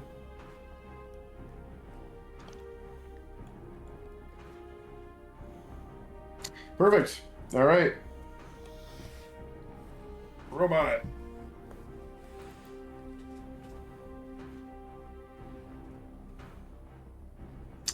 So,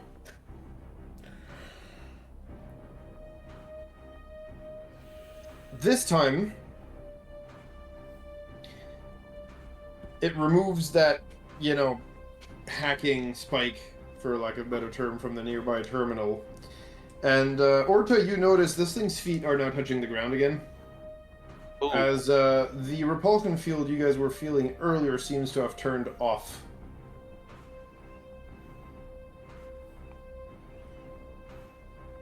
I just yell very angrily. Correct. I don't have to push back to punch. It's great. This is a win. Correct.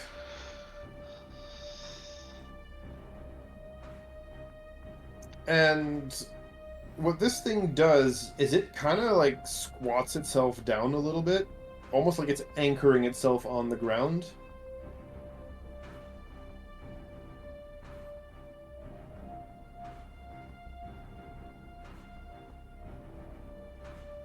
And that's all it's doing for this turn.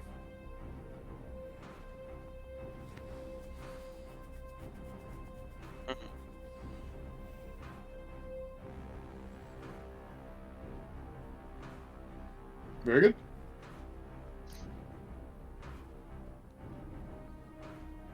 Yeah. Mibble, whenever it does anything, actually that goes for any of you guys except for you, Orta, because you're kind of raging right now. Actually, the same goes with Only, because she's also raging. But for the other two, yeah, whenever it does anything, a successful tech roll will get you information on what it's doing. If ever there's anything weird going on. However, the tech roll here will not be considered a free action anymore, because, again, I was doing that one earlier as a bit of a, I don't want you to waste your whole turn type of deal, but... Okay.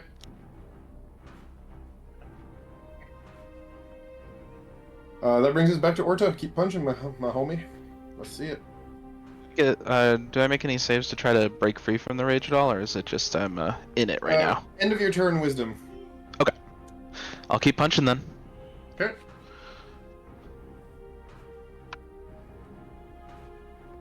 21 to hit. Hits. I mean, I'm raging and I want to break this, so I'm going to spend 2 force points to deal 2d8 extra damage. Okay. 6, 8, 10, 13, 16, 19. 19 damage for the first punch. Okay.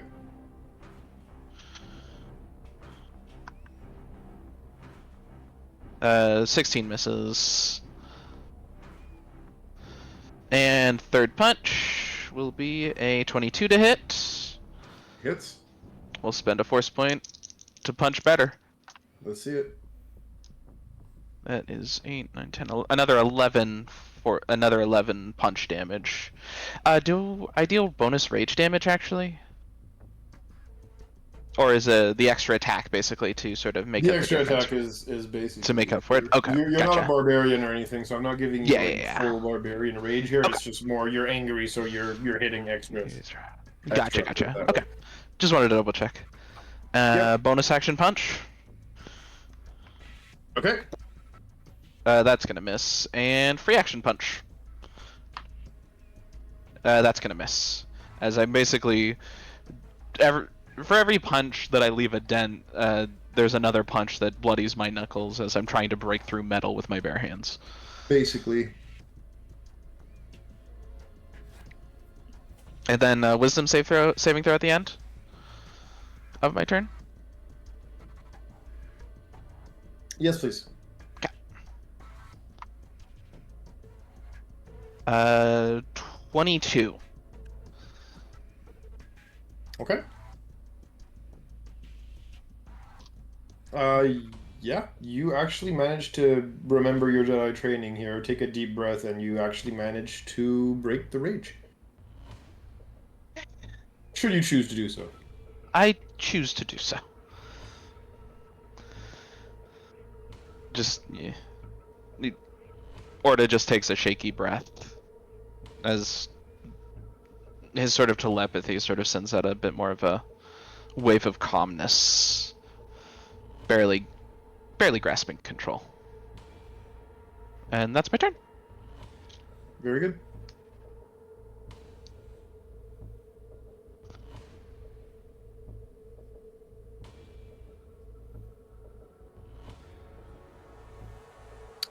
Okay. Excellent. Kodav. I'm going to move here, so everyone's in my purity. Is there are these chairs and stuff bolted to the ground? Yes. There's nothing loose, like a toolkit, something. I mean, the place looks like nobody's been here in a long time. There's a thick layer of dust on most things, so there's not much in terms of personal effects and whatever. But I mean, look, if you're thinking about using the Force to chuck an object at this thing, I'm pretty sure you could probably rip one of those chairs off of its bolts. In the same action? Yes. Okay, that's what I was asking Yes, I'm not going to penalize you for trying to use that thing. You will find an object of some kind to do it. All right, cool. So let's see. First repel, chair, or object.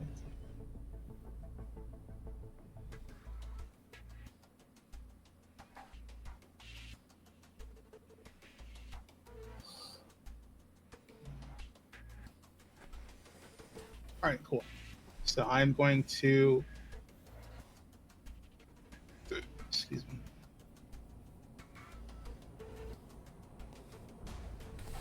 Up one, so two.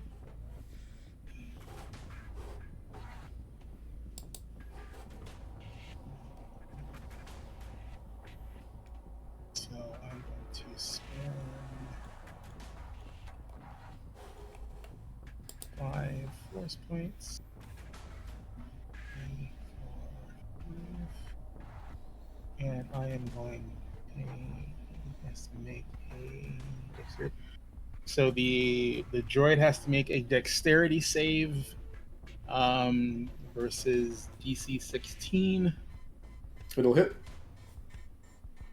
And I get to do 3, 4, 5, 6 D8. Nice. Is that bludgeoning? It's kinetic Kinetic, okay. because it's a physical object. I'm using force propel. Okay. Oh, bright light, bright light. Oh. Right, this is not D&D. Kinetic is basically bludgeoning, slashing, all that stuff. It's basically non-elemental damage. Correct. Alright, so yes. Non-energy damage, basically. Trying to find 2 more D8s.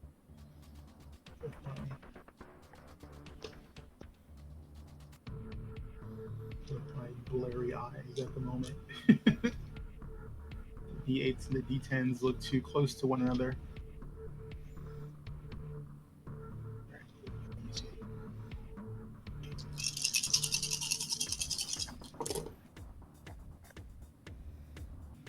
Not bad. And that's, oh, that's an 8. Nice. So that is 10. This 12 is 22. 22 and 6 is 28. 28 and 3 is 31 kinetic damage. Nice. Very nice. As like basically one of the like chairs at a console like just rips its bolts off the floor and just hurls into this thing. Yeah, and you can see that like this thing that hits it on the side of the head. You see a shower of sparks. You hear again another angry electronic sound coming from this thing. Unfortunately, it doesn't topple over or get displaced as it's quite firmly anchored into the ground right now. That's fine. I'm doing what I can because I can't use my lightsaber. Yep, you guys are doing great so far. Okay, very good. Mibble. Nibble's gonna do something crazy and hope it works. Nibble's gonna jump onto the back of this thing and try to hack it. Okay, go right ahead. So I get up to it from behind, and I am gonna try to get into its system and hack it. Nibble attacks the droid's unprotected rear. So I guess that's a tech roll. Well, first of all, if you're jumping on top of it from all the way over there, or are you just running up and then jumping? Running up and jumping. Okay. Second, when you hop onto this thing, I first need you to quickly give me a either perception or investigation.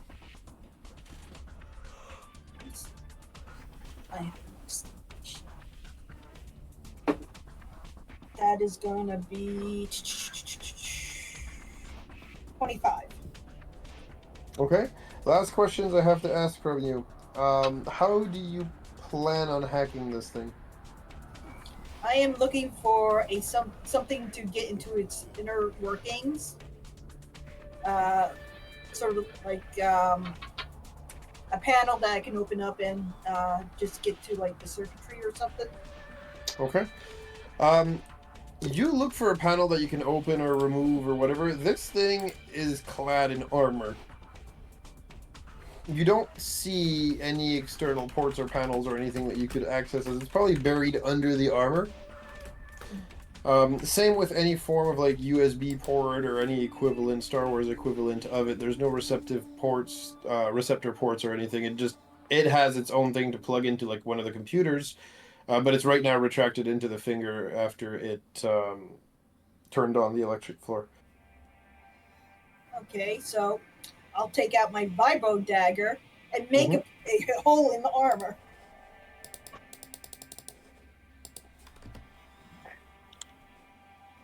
get into it. So let's see.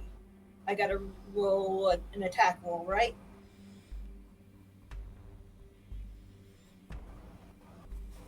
Tilt. Sorry, repeat that? I have to roll an attack roll or something? Yes. Okay. Vibro dagger. That is going to be 22.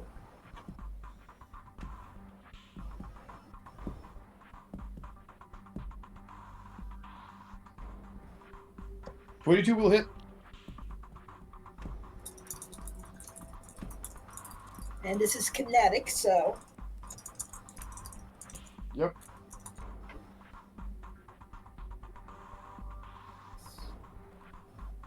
that's going to be 9 points of damage to get a hole inside the thing.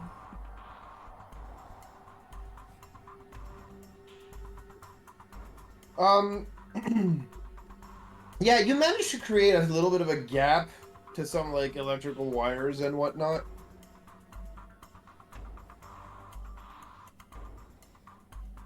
Alright.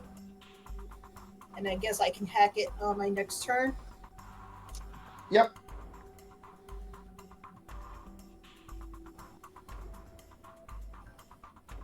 I am holding on to this thing now. I'm on its back. Yo. Okay. On Lee. Well, we wanted to. We're going to attempt to hit it with the axe, and I would say she'd normally be careful about not hitting Mibble, but she did enter a rage, so good luck. Oh boy. Just don't roll any nat ones. If you do, let me know. Well, you know, don't put that out there. I know, right? You said it and like, no, Mibble's dead. Well, it wasn't that one, it was a 3 for a total of 10, which I doubt hits. Okay. The second attack's gonna be a 25. Okay. The second one does hit.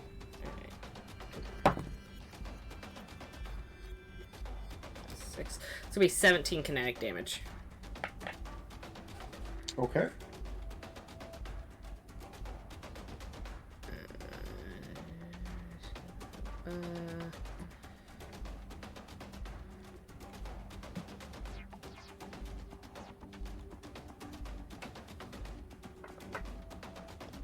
Okay, yep.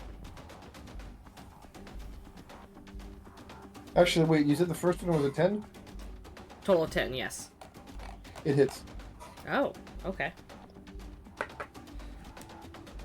I don't like that. Yeah. Like I said, this thing is hunkered down onto the ground. 9, plus that's going to be 13 kinetic damage for that one. Said 19? 13. Oh, 13, sorry. Okay. Yeah.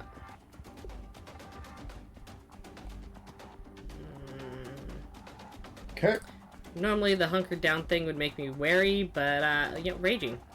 So, we're going to blame it for poor decisions. Okay. So, robot's turn rolls around. Give me a minute. Also, I'd like to just tell everyone, because it's super important, that my hit points are a very nice number. Fun. You have hit nice.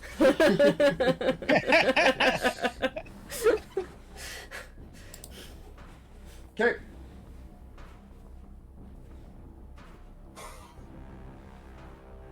So.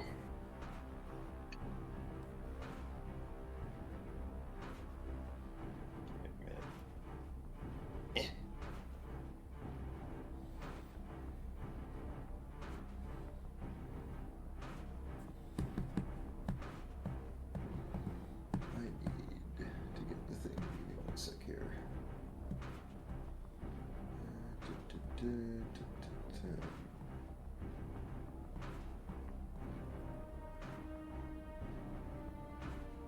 Okay, so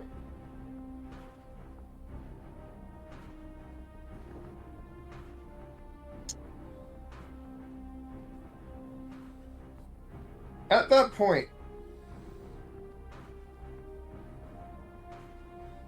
you just hear this thing say,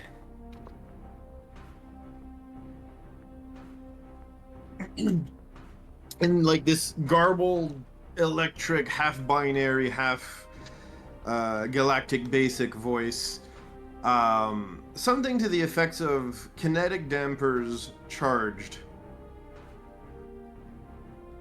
converting, expelling excess energy. Uh-oh. These are all words that I don't like. As I need to do some math, give me a minute. Oh damn.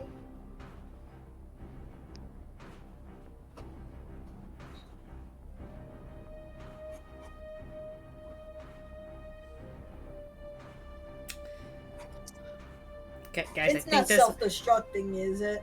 I think this might hurt. This is, I have theories, but we'll just have to see how bad the I need the four of you, since you're all within Backfire. 15 feet of this thing. I need all four of you guys to please give me a save. Of what kind? what flavor? I am trying to think.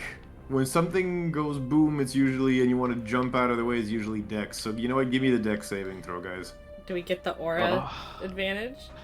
If they're within 5 feet of you. No, like it doesn't the aura that. That's for like frightened. No, and there stuff. are Oh, no it's there are fine. no conditions. This is just Yeah. flat. This is flat out damage. There are no conditions it's- associated with that. It's poison, Oh, thank disease, and like emotional type. Oh, okay. Yeah. As all that kinetic energy you guys just pummeled into it Mm-hmm. gets Yeah. expelled as lightning damage. I thought something like that might be happening. Yeah. I- Yeah. I thought I was in a I get- rage. Only didn't care, so. I got a 30-20. I got a natural 20 for 25. Nice. I got a 21. I got an Nice. 18. You got 18, Kodav? Yeah. Yeah. Okay. Probably gonna get zapped. You're all gonna get zapped, it's just how much you're gonna get zapped. But thankfully you all made it, as this thing kind of telegraphed it, thankfully, so I didn't put the DC too high. This was not a surprise, you know what I'm saying? And you guys are all somewhat seasoned, I mean, fighters, so you kind of see that it's prepping something.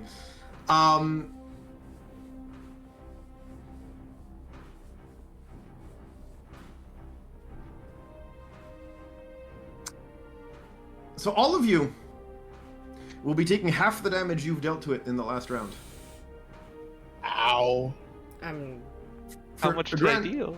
For a grand total of 67 damage each. 67 The cut light- in half? Of the lightning variety. No, it is already cut in half. You guys did 134 damage to it last round. Jeez. Snap. What kind of damage? Electric. Lightning. Energy, I think. No, right? lightning, not energy. Lightning. Yeah. Well, This is not a lightsaber. This is literal thunder, Ah. electricity being zapped out. I am unconscious. I am Okay. unconscious. Okay. I am down to 10. Okay. I'm still standing. Alright. I mean, barely, So- but I am. So, the both of you, what shall you do?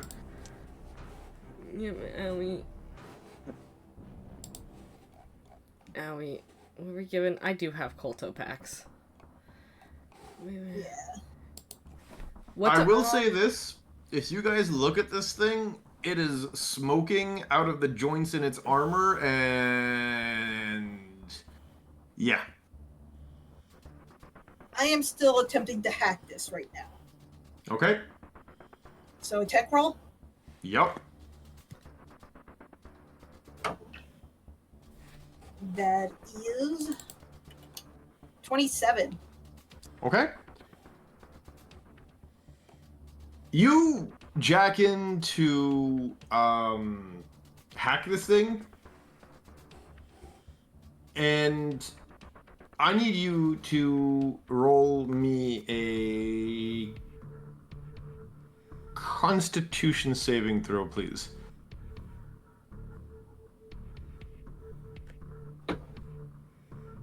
That is going to be a 22.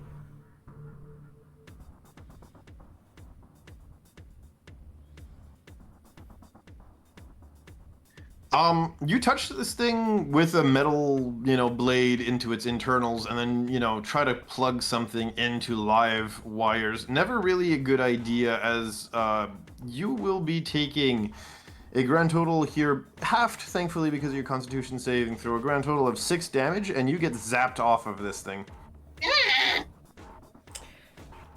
I am still standing. Alright. On Lee will. What rules are we running for the healing again? We rolling the First one's free. free action, the other's bonus, and the third one counts as your action. Okay, so first Culti Pack is going against myself as the free action, which I remember.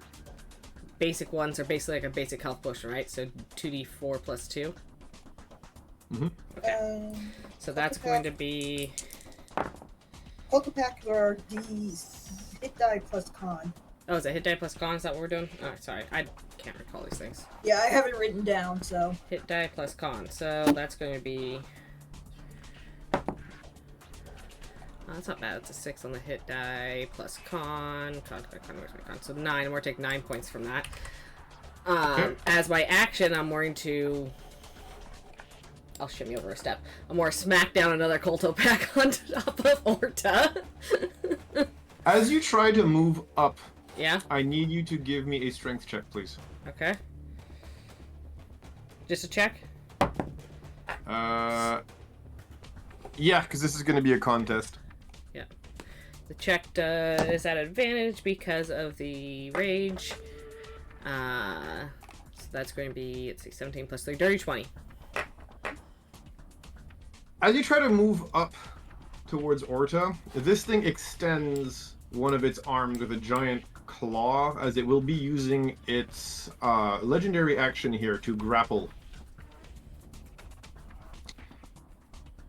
And this is where my dice always like to write a funny story. That's a 27. Alright. And being grappled, it will be holding you in place and not letting you move up towards Ortho. You cannot get in range for the healing.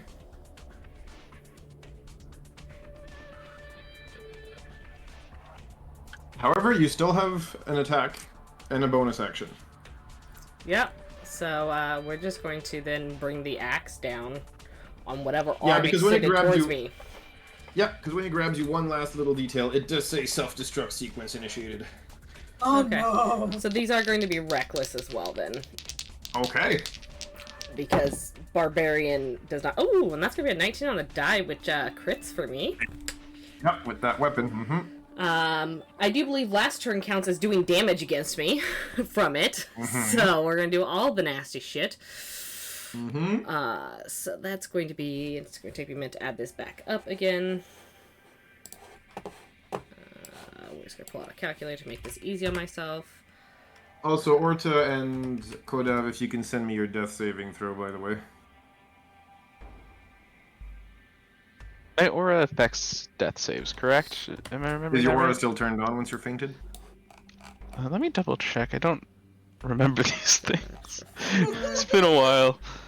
Because the aura of purity on Kodav shut down when he got knocked out, so I was wondering if yours follows a similar principle, if it's concentration or whatever. Oh no, my aura is just like, you gain more higher levels to show the auras in there. Oh, that's a really good roll. It's going to be 43 kinetic damage on that one. Alright, yeah, you can stop right there, by the way. We'll do this in a minute. Yeah. My aura is just a passive thing. It doesn't say that it deactivates when I go down or anything. But, I mean, if you want to rule it that way, that's totally valid as well. I mean, I don't know if you're, still channeling the Force in a way to help others when you're knocked the hef out, but I'm Yeah, fair, not fair, against it either way. But yeah, if you and Kodav can send me your death saving throws, and Only, if you can do me the favor of telling me how you want to do this. I'm just cutting the damn arm off because it blocked me and I'm angry about it. Okay.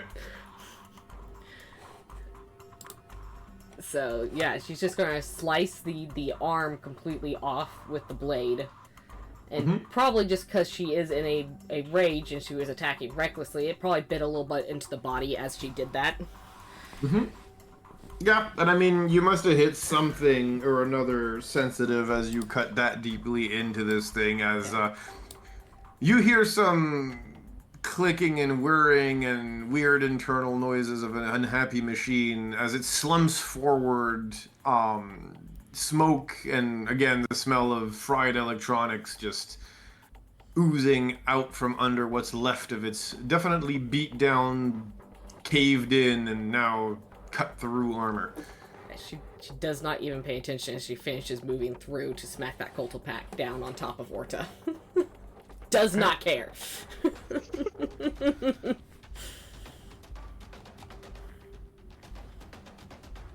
Okay, very good. You'll get the Cultopack. Much appreciated, much appreciated.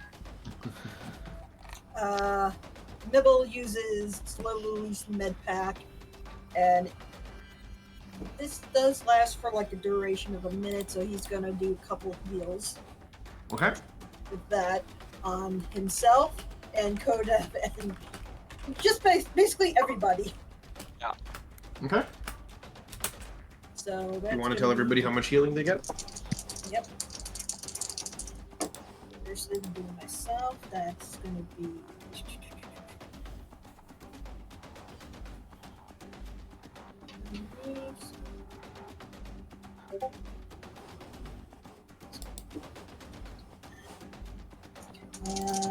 Kodev. You get 6. You are alive again. Only gets 2. Fair. Sorry. And Ota gets 8. I'll take it. Am I able to do another round for everybody before? Whatever happens. I guess the better question is, are we out of initiative, DM?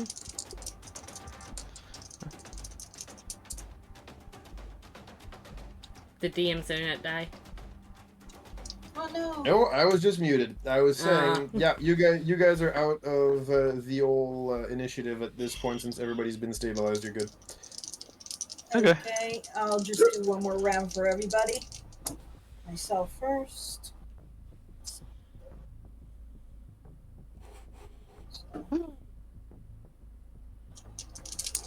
Kodev gets another 5. Lee gets 8. Thank you. And Ota gets 12. I'll take it. That was max on that one. 8. And then how much did the Culto pack you gave me That heal? would be a hit die plus Damn. con. Hit die Oh plus right, con. hit die plus con. I forget these. It's okay, we Even just if went it over was it. just told me to me. And I ain't the smartest cookie in the tool shed. To be honest, I usually write it in on my, where I have the Colto packs on my sheet. I'll put HD plus con to remind myself. Fair. I do the same thing with healing potions. I always put what they are right next to them, so I don't have to try and Right. remember. We can use Junior physical the dice. Nerd, thank you so much for raiding. Hi guys, welcome. Hey. Welcome in. Yeah, here, just Thank you as for we the raid. finished with the battle, we had 2 people that almost die.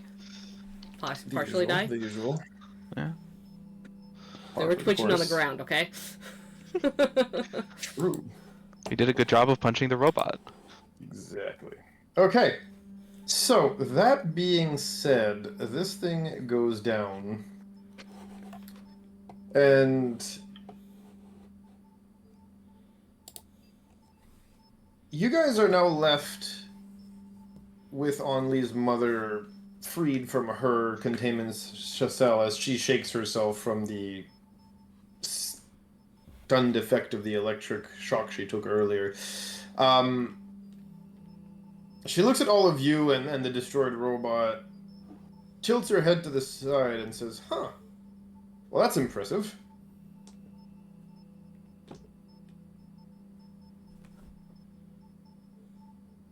And then she'll walk up to her daughter and just nod and say, daughter, good work.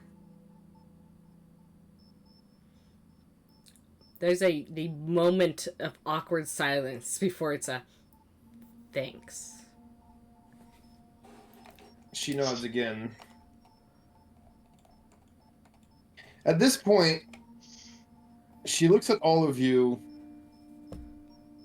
and just asks to the group in general here, answer that who wills. How'd you guys get in here? I mean, Only, of course, I know, but the rest of you. Kodav Why? points to the drill. Well, that was what we were going to use, but apparently the AI system in this place does not want us destroying the place. Looks around at the place destroyed. She furrows a little bit when you say that, but she says nothing more. So, yeah, so it let us in. She nods again. Well, it seems like it shut the doors, the robot shut the doors behind you guys, the droid shut the doors behind you guys. Once you guys all came into the room here, anybody have an idea on how to get us out? I am checking consoles, and I am going to see if I can gain control of it. It didn't want us to break things, just start breaking things until it lets us out. So what are you trying to get control of, to be exact here? The computer system, and possibly the place itself. Okay, sure. Roll me a tech roll, please. That is going to be a 30. Okay. You try to hack into this thing, and it says, access denied. Enter access codes. Ooh. You know what? I'm going to try that code that I got from that chip.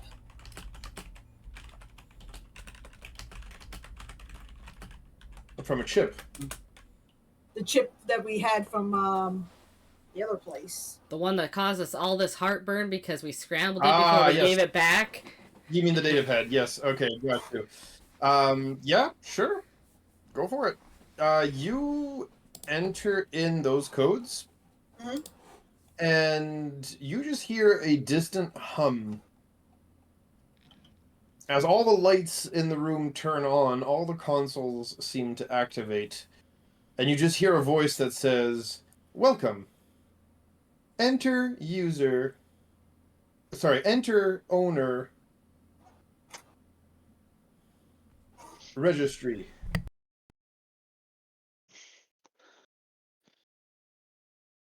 Okay. AKA name, address, postal code, you know. Yeah. Mibbles putting Social security himself. number. Give all of your information so that they can then sell it on the dark web. Mibbles, Yeah. Don't forget Mibbles the getting capture code. himself.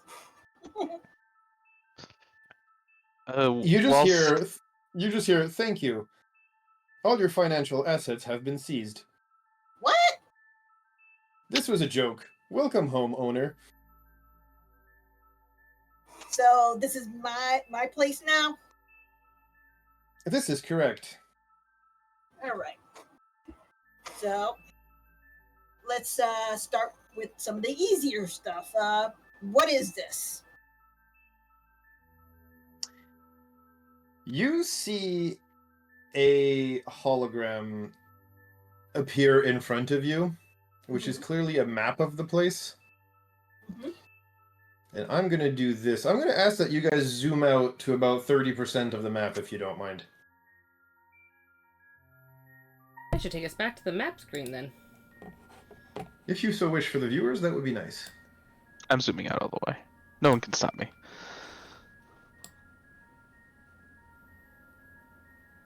Alrighty. I might have to zoom out farther just to get it on the screen. We'll see. 30 should do it if you zoom out to 30. Depends on yeah. your screen resolution. True. So this is what happens. Oh, it's a ship! It is a ship that had been long buried in the sands of Tatooine.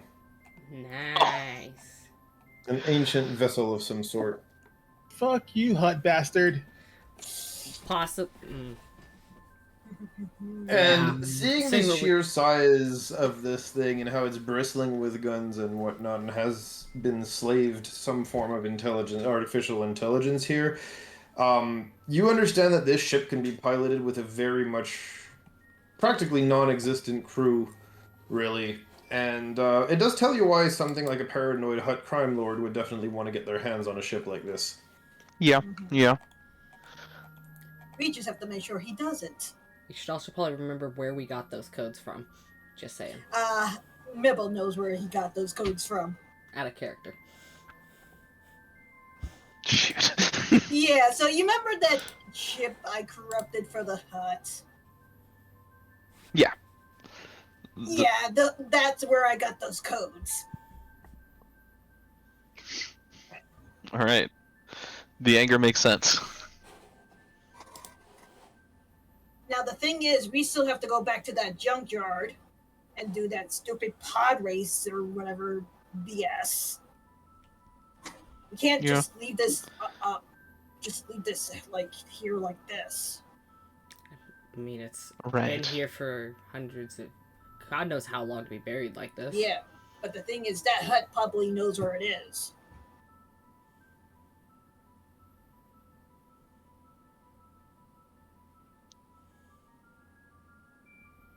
Nibble is the...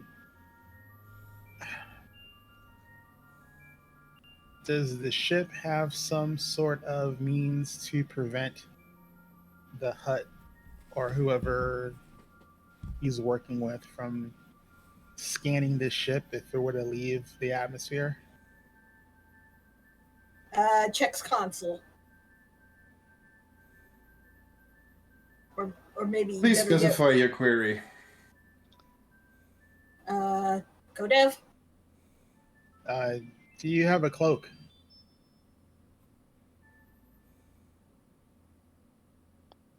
Ah, that's what you're asking. Give me 1 second.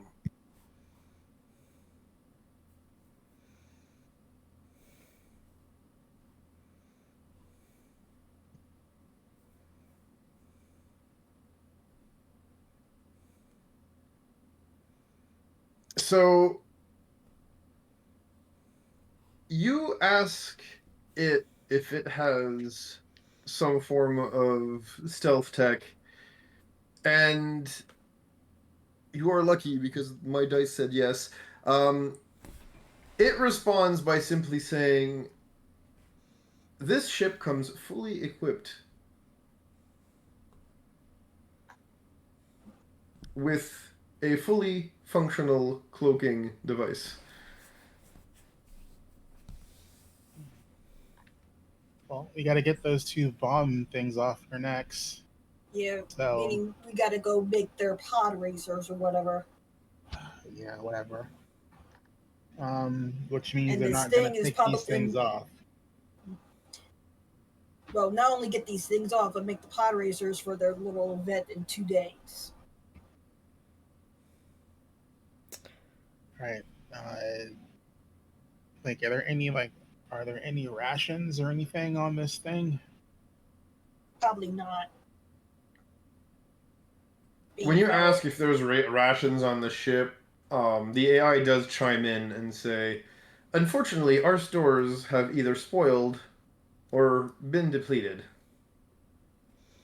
Surprise, surprise. All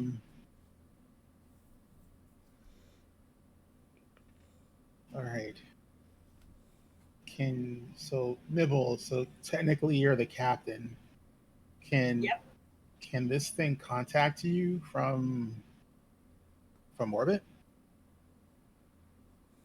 Sorry, repeat that? I'm asking Nibble if the ship can contact him from orbit, or vice versa. I could probably have it connected to my wrist pad.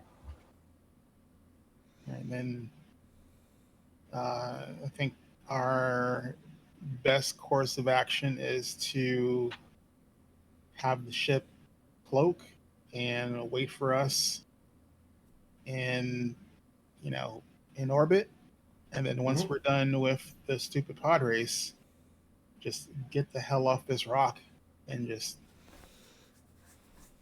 you know. Well, you wonder if it has any kind of security against intruders, other than what we just destroyed. What kind of security protocols do you have?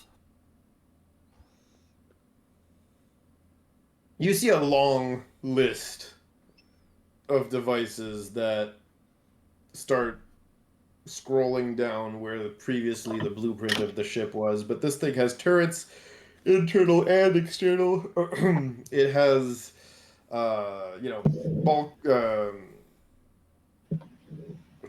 bulkhead doors. It's got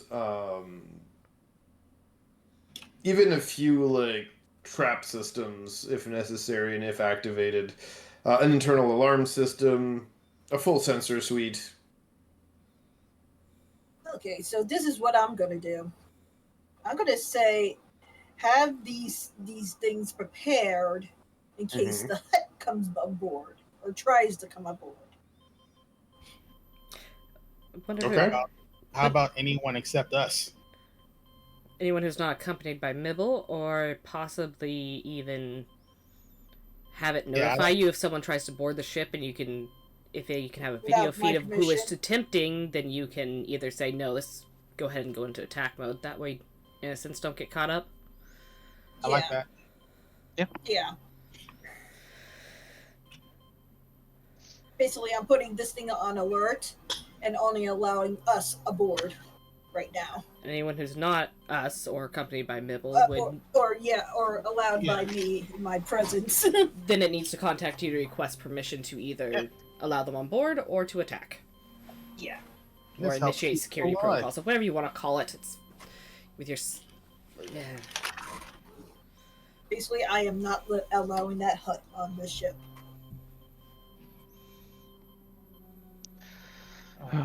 I don't think it's wise to let anyone who's a native of this planet on the ship. As you guys say that, you just hear, like, as you turn on the security systems, you hear immediately the sound of an alarm. Buddy.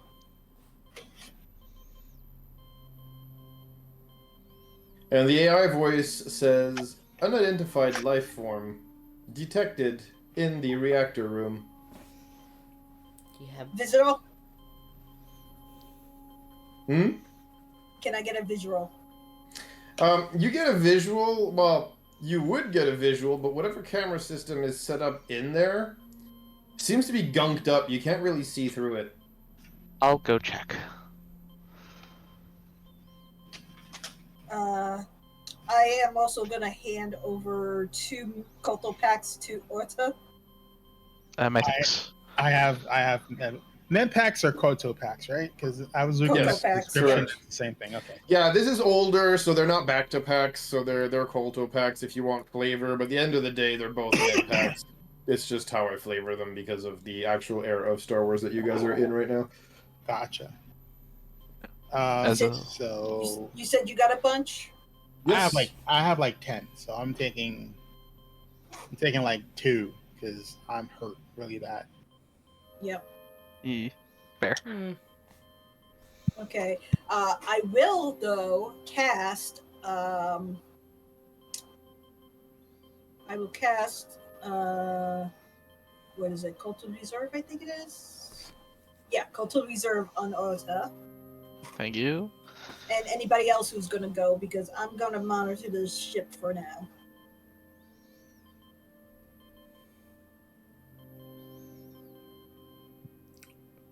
I'm not gonna let Orca go alone, but Yeah. I am gonna... definitely not looking for a fight. I am gonna cast a 2nd level heal on myself. My max HP goes down by 1 as I heal. 2d8 plus wisdom. And please do not destroy anything in that section of the ship. Certainly Just not my kidding. goal. a toothy grin from An Lee as she starts off. Especially if you want this ship to fly us out of here because we don't have any other ship. You still just get the toothy grin. It doesn't change. Okay. Yep. As I heal myself a little bit, and I head towards the reactor room. Okay. As for what Orta will find in the reactor room, we'll have to wait because we are unfortunately going to go on break for 5 minutes and then we'll be right back. So refill your water, drink, hydrate, guys. Go to the bathroom, whatever you guys need to do, and we shall be back in 5 minutes. Hoorah. And it's Right. Uta and Omni that are going. Yep. Yes. Boom.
You're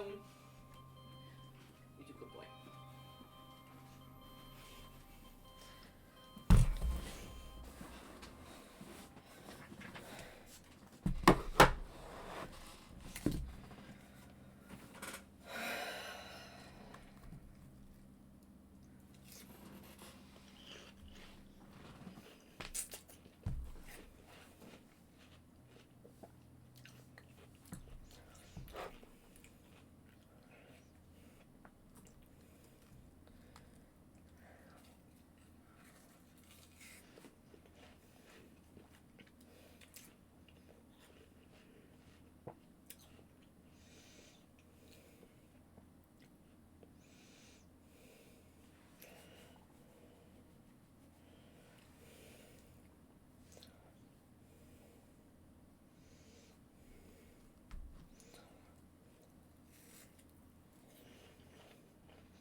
Why do you smell?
And we are back. Hello. I realized I forgot to mute my physical mic while we were on break for a little while, so there might be a clip in the middle of that break where I'm asking my dog why he smells. I mean, we heard nothing on our end, so No, you wouldn't have. But the stream did. The stream did. It was just a, why do you smell? oh, nice. So yeah, there's that. Yeah, you see it. Okay. Professional streamers here, So- guys. We are back. All right. So we had said unidentified life form in the reactor chamber. Yeah. Yep. Orda and Only are going to check it out. All right, And just the two of apparently you. so is Kodav. Oh, Kodab is going too. All right. And Mibble, you're staying in that room, yeah? Yeah, I'm going to monitor and make sure certain things are still operational. Okay.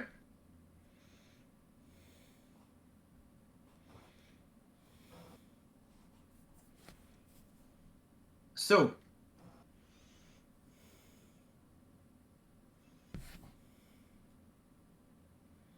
you guys go to that reactor room. And you open the door and you enter in the room, and you can immediately tell why the cameras were not working, because they've been gunked up with silk webbing.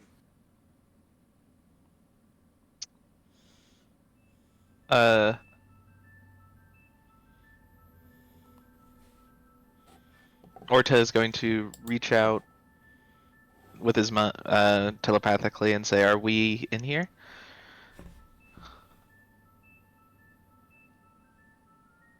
You wouldn't even really need to ask, right? Probably I just feel the You ping just- on the Discord call. Yes, she is in here. Or they are in here, should I say. We are in here. Mhm. You're all in here, correct? Yeah. And I'm gonna go deeper in to see if I can't find us. If we Yeah. can't find us, yeah. Yeah, when you get there, you find Nixie wrapped around the reactor core, basically. Because it's the warmest thing on the ship. It's probably, yeah, that makes sense.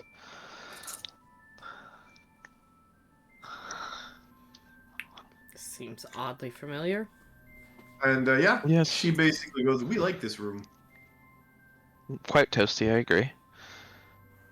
Quite toasty, we agree. We are thinking this will be our room from now on.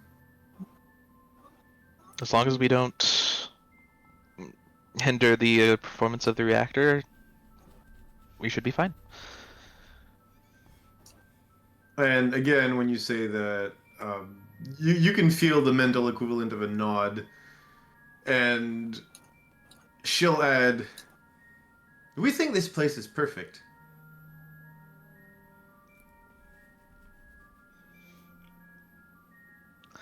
What are we using this place for? As if we have to ask.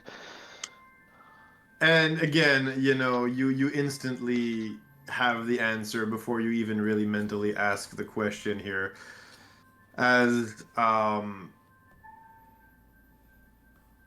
you remember the circumstances in which you've acquired Nixie. Yep. I remember basically the same situation on another ship. Well, turns out, like you said, they like it because, plenty of heat and radiation here. Yep.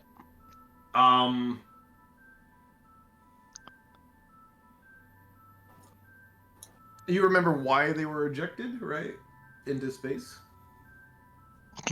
To find more places to go. Yeah, they found the place as far as they're concerned. This is nice, this is safe, this is warm. This isn't a thing that is, capable of motion and is bristling with weapons. The greatest hive. Really. Basically, this is perfect to start a new hive. As the insectoid just kind of looks at you with those multifaceted eyes, and the decision is made. This is the way, this is the place. Orta will send a message to Mibble on the through the console, like, Nixie claimed their room. Nixie claimed our room. What do you mean? We'll be watching over the reactor. No! Why the heck is she in there? It's warm, Is this, safe, by the way, being and done on a radiating. holo console? What? Is this being done on a holo console? If he's typing on a console, I was about to say, like, are you typing or are you because you can't verbally say that, can you, Orta? I've been typing, yes. Okay. But the answers are coming back in verbal format, correct, Mibble? Yes. He is like, no, she is not staying in there. Can the rest of us hear this conversation, or is this really One kind of... second. You hear Mibble's side of it realistically. So Anli's just gonna lean over and be like, you wanna fight her for it? That's up to you. Pretty sure something will get broken in the process, though. Yeah. We think the extra calories would do us some good. I mean, maybe we can compromise and just leave the cameras open so Mibble can check operation. Right. And then Orta will type in, we promise not to mess with the reactor. Make sure that it stays in working order. Hey, maybe you can teach her to repair the reactor if it breaks. Then she's Yeah. always here. Teacher reactor maintenance. Sorry, had a call. No worries. Okay. So Anli leaned over and said, if you want to fight Nixie for it, you be my guest, but I'm pretty sure something's gonna get broken in the process. We could use the Why extra is calories. she in there? Because it's warm and safe.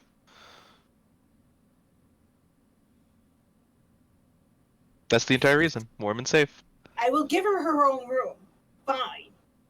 I'm sure the ship has plenty of rooms. We like this one. We will keep this one. We are unwilling to I- move. She is not staying in there. I don't We think I you're will ready to not promise- have fight. an incident where the ship blows up. Listen, we promised not to deal to hinder the performance of the reactor in any way. I think you can just teach them some reactor maintenance, and then you don't have to do it yourself.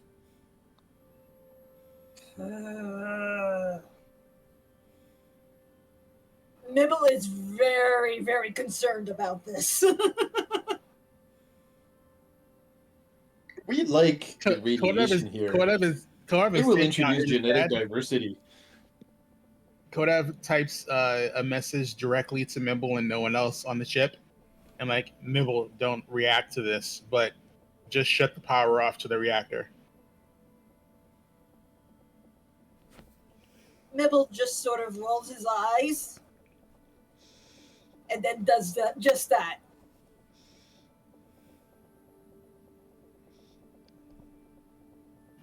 We did not touch it. We did not break it.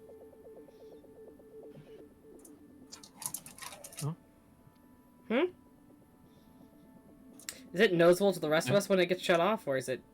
All lights in the entire ship goes dark, so yes. Oh, Nibble Viking. will then go down towards the place since it's not under attack, and we'll talk to Oda directly.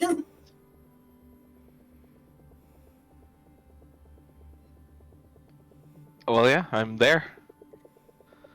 She is Yeah, not to staying- mention the, again, the insectoid queen is not far behind. Look, I have no problem giving her her own room, but she cannot stay in here. I will not take the chance of this thing going nuclear.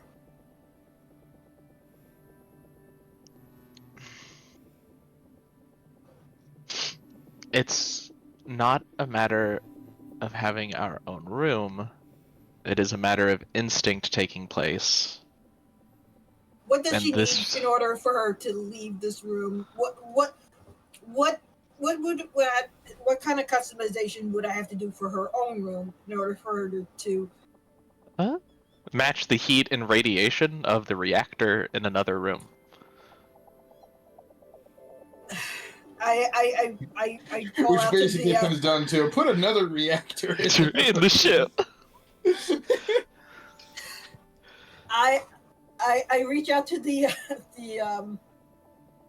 AI of the ship, and I go, "Is it possible to utilize another room that is close to this for our insectoid creature friend here to have the same similarities of the reactor without her having to be in the reactor?" You get no answer. Okay, you shut everything off. You shut off the ship. Uh, I mean, you can look at it this way, Mibble. You have extra security in here. No one's getting in to fuck with the reactor because they're going to go through her. Like the last place. No one's going to steal the parts. No one's going to take anything because Mibble will stop them. Or not Mibble. Nixie will stop them. Yeah.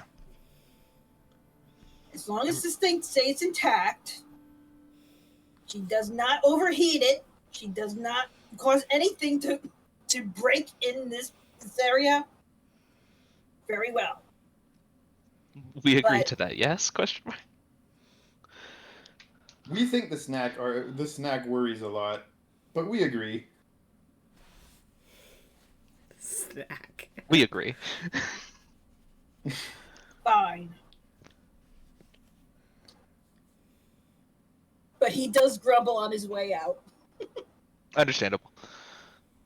We think the snack should relax. Being stressed all the time makes the meat taste sour.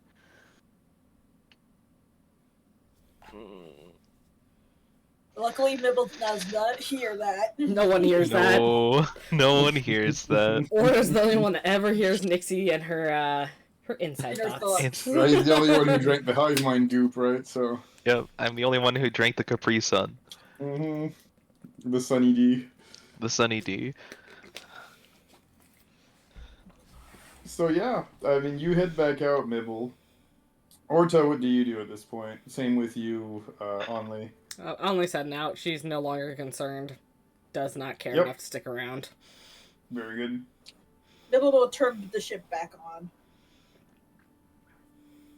Ah, the heat. It is back. We like the heat.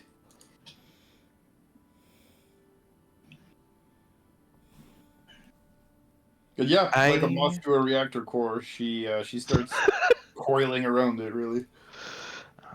Remember, we don't want to overheat it. Good thing she's in that smaller form. Exactly. Mm-hmm. Yeah. Oh, she's still big, but yeah, she's not Yeah. Titanic like massive like she used to be, correct? Less likely to accidentally knock into something.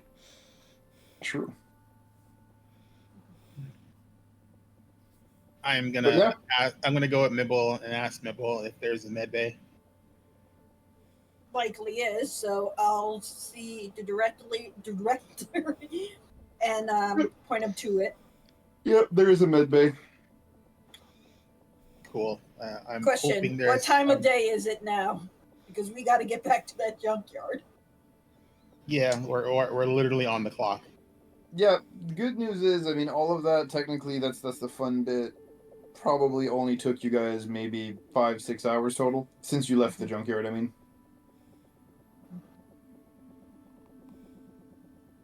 Alright. Combat stretches things, unfortunately, because every round is 6 seconds, so, you know. Yeah. Do we want to have Nixie, I guess, guard the ship while it's in orbit? I call that sound. Also, Okay. I look to Omni's mom and like, what are you gonna do? She kind of smiles at you when you say that.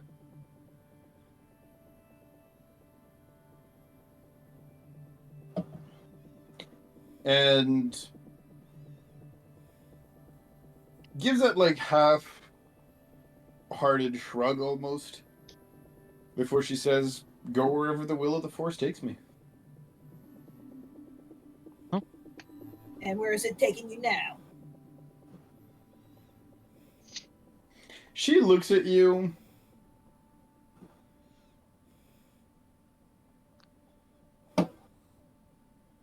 Gives you a smile. and simply says, "For now, to whichever cabin I'm going to claim." So you're going to be heading out with us, huh?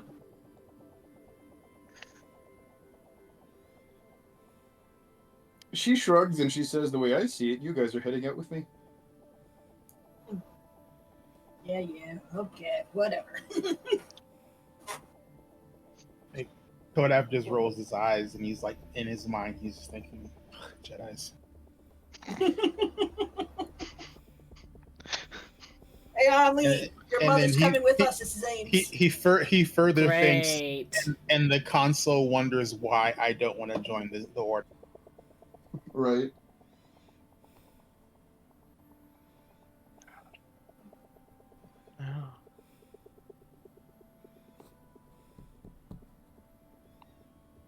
And He's gonna go to the med bay and just basically take an assessment of what's still good, what's not good, what needs replacing.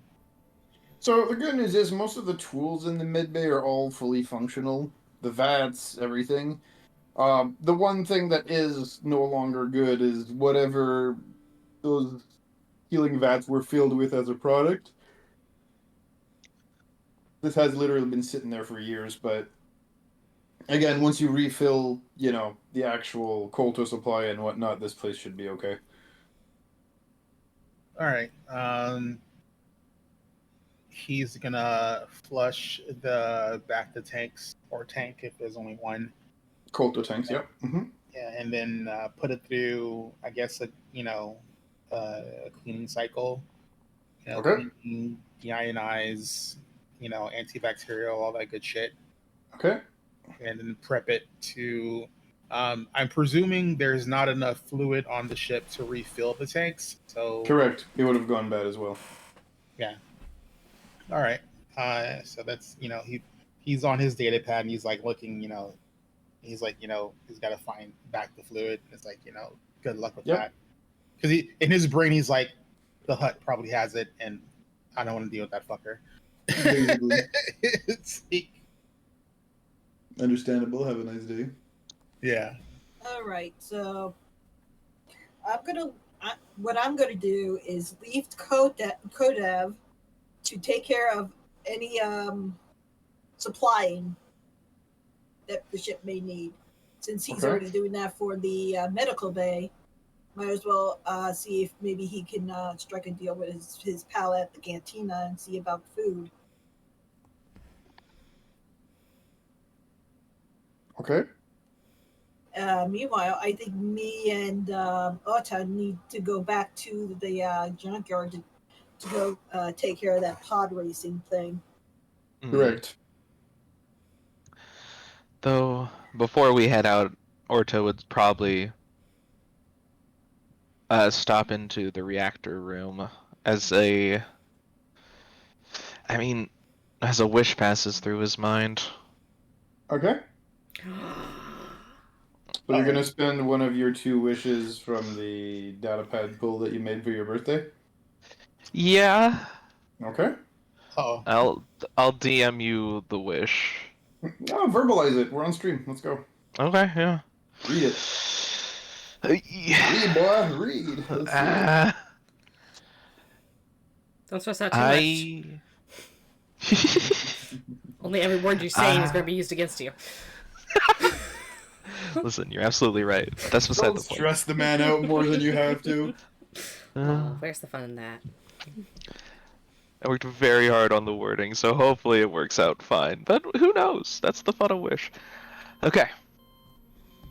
I wish for Nixie and her hive mind / species to have a symbiotic relationship with the Force that allows them to feed on the power of the Force, but not to have a need or want that requires them to constantly feed, making it so they are able to lead a healthy life with less strife due to hunger.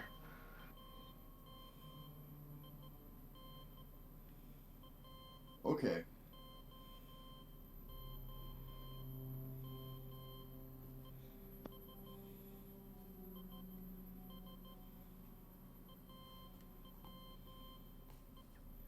The one issue I have with that is what you're saying, to not have a need or want that requires them to constantly feed.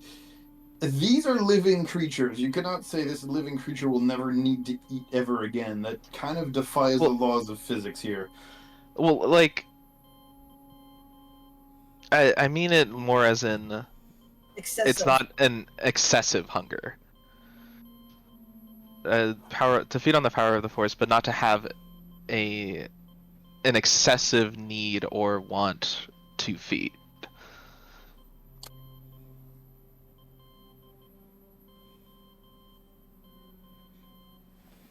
I mean, sure, yeah.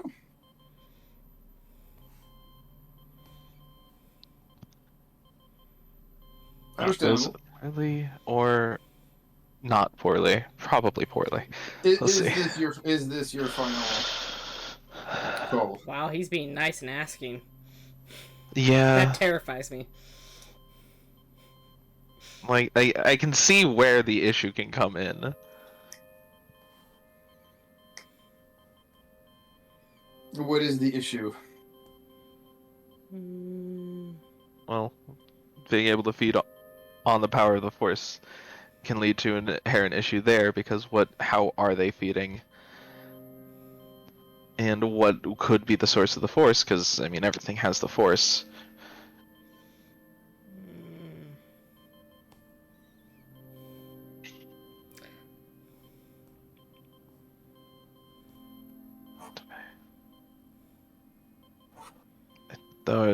Though I hope that the symbiotic relationship will make it be treated as less of a terrifying. You basically want Nixie not to see everything as food. Well, I want Nixie to be able to have access to food when they need it, but not to need as much food as they've needed to be able to stay healthy. And, like, to be able to function is, like, the main thing here.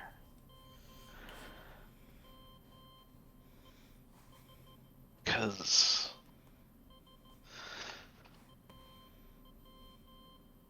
basically, yeah, that's kind of the basic goal. Okay. Make it so they have a symbiotic relationship with the Force, so that they don't need to eat nearly as much, and they have easier access to food while eating to eat less to be healthy.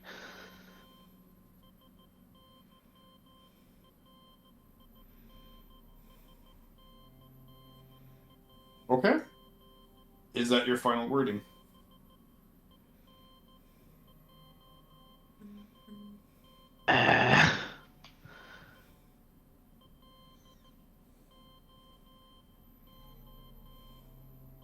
Symbiotic relationship that lets them feed on the power of the Force, but have a far lower aim, needing far less Sorry, food to be healthy. Caught him, and I'm just comments, and I'm just laughing over here.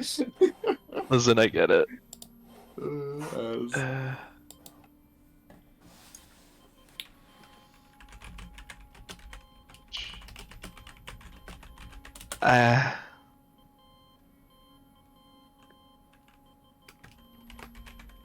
There's never a safe wish, but there's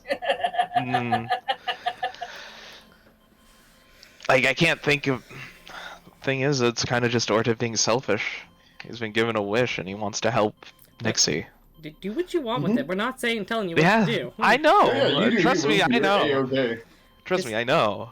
But, like, I'm trying to think about how much more Orta would think about it as well. Because all his main concerns are Nixie having a symbiotic relationship with the Force, the symbiotic nature of the relationship being important so as to not be a parasitic entity to the Force, and in turn being more not just taking from the Force but also giving to the Force, being able to feed on the Force so that they don't have as hard of a time to find food, and having a much more curbed diet so that they don't have to feed nearly as much, which in theory should make it so survival is a lot easier.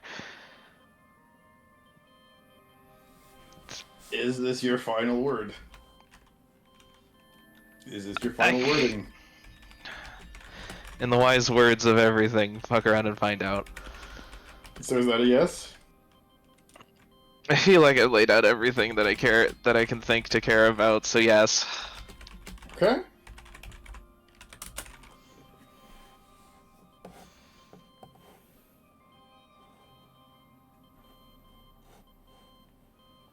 So,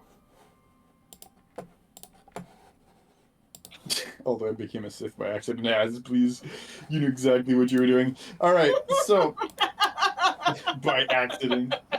All right, this man over here. So, you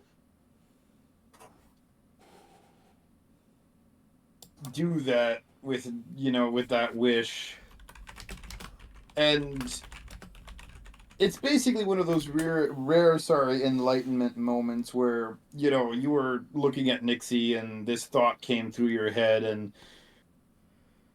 you,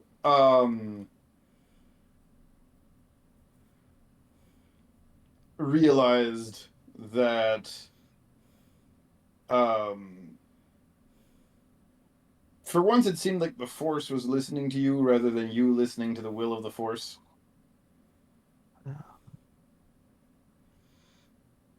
Yep. And Symbiotic. when you say that, Nixie smiles as much as an insectoid face permits it, kind of hard with an exoskeleton, but you feel the giddiness inside the hive mind here. And she looks at you and she says, "We feel different. We feel everything."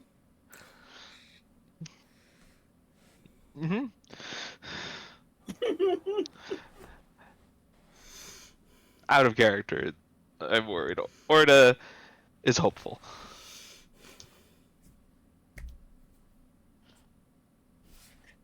And you see her kind of tilt her head.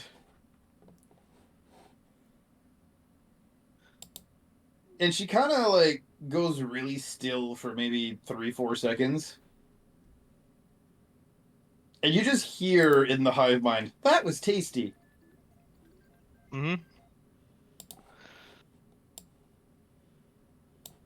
That's all she says.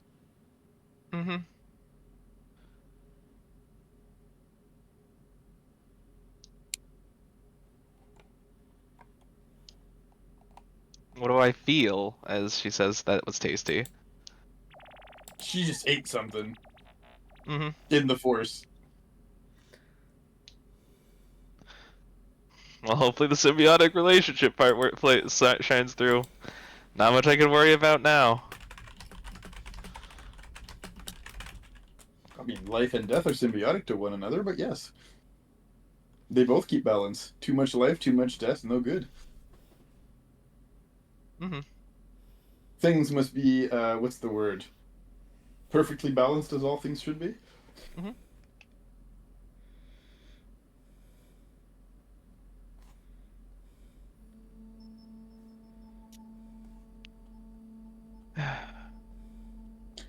Look, if 50% of the population of Coruscant is found dead in their beds in the morning, it's just about balancing. There was overpopulation there, that's all. Okay. Where have we heard that before? Not really sad. Not really sure if Konab would be sad if like half of Tatooine just up and like kicked. Look, I'm just gonna say this. The really reason like why this I was planet. making a face the whole time while you were making that wish is because this sounded extremely close. Thankfully you said symbiotic, because otherwise you basically just described Darth Nihilus. Who literally ate entire planets through the Force. So I'm just like, I mean, look, it's entirely up to you, but this is not healthy regardless, no matter how I look at it. Yeah. But can go wrong. You did say symbiotic, so she ate something. What she ate? Hell if you know. Unless you partake in eating along with her, in which case you will know. No. Just That defeated no right there. Would you like to know the quantity she just ate? Sure. Yeah, just 5. Okay. 5 what? You don't know. Okay. Because you did say in smaller quantities. So she Yep. is eating less than she used to.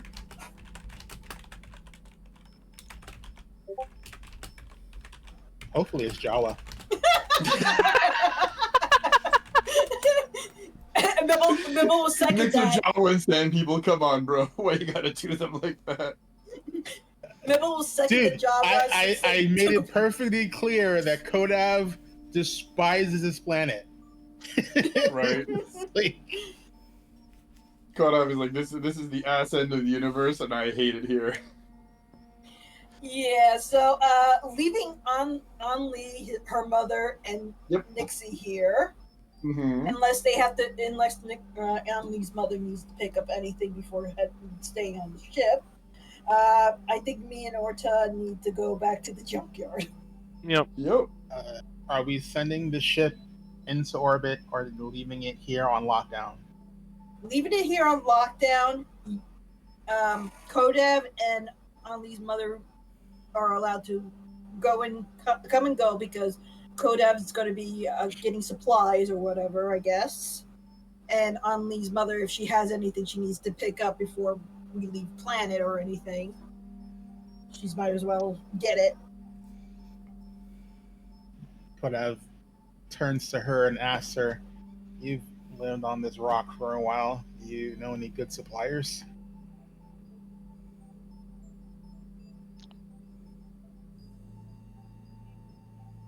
You're asking that to the ship? No, I'm asking Anli's mom. Oh, Anli's mom, sorry. She'll nod and she says, I usually get most of my stuff at the market in town, really.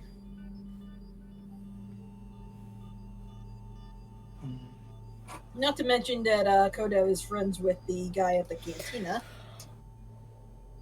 Yeah. Plus, you got to go get your body. Yeah, I know. But, I mean, it's like, If it's still there. I'm hoping it's still there. Please still be there. How long does it take to get to the ship from, like, the city proper? Probably about 2 hours. All right. I'll ask Anli's mom if she's staying here. If you're on foot, of course. Yeah. Yeah, she nods. She All right. shrugs and she says, yep. Ain't got nothing else but the clothes on my back. All right. Then, all right. Kodev is going to, look at Only. It's like, you definitely should go with them as backup. I am useless with technology. Well, making it, there's a difference. But, I don't know what At gives least- you the idea I'm going to be any better. Better at breaking technology. well, they need muscle and they need someone to protect them from the shenanigans of that stupid wombat thing. Not to mention there's probably still a bounty on that one's head. Motion towards Mibble. Yeah. Yeah. Also, keep eye out for lizards. Invisible ones.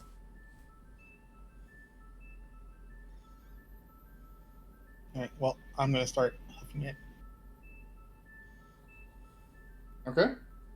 If there's any trouble, get me on comms.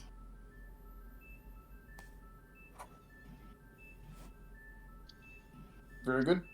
And so the rest of you, it's off to the junkyard, and who's staying behind, if anyone? I'll Nixie leave and Anli's Nixie mom. behind. Anli's mother, and Anli can do whatever she wants. She could stay with the ship with her mother or whatever. Well, Anli, what are you doing? Emily's a little torn. I mean, Mm-hmm. yes, this is her mother, but this is also a woman she has little to no memory of. Therefore, she finds it a little weird. Everyone's like, yeah, let's just leave her with our brand new ship. unguarded and just trusted. It's up to you.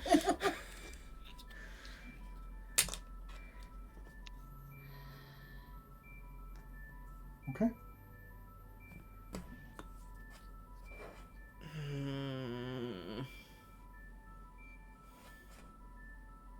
Just need to know where you're going. Only is torn between going with them because we still don't know what's going on with everyone trying to kill us, and at the same time, she's hurting from that fight, from that blast.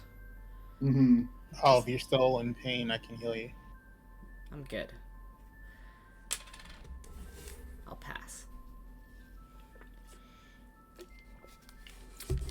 Stubborn as always.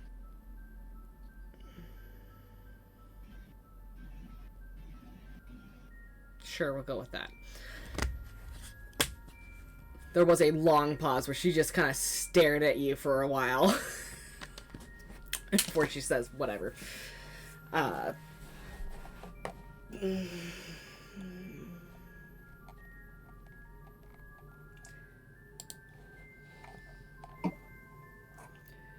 Okay.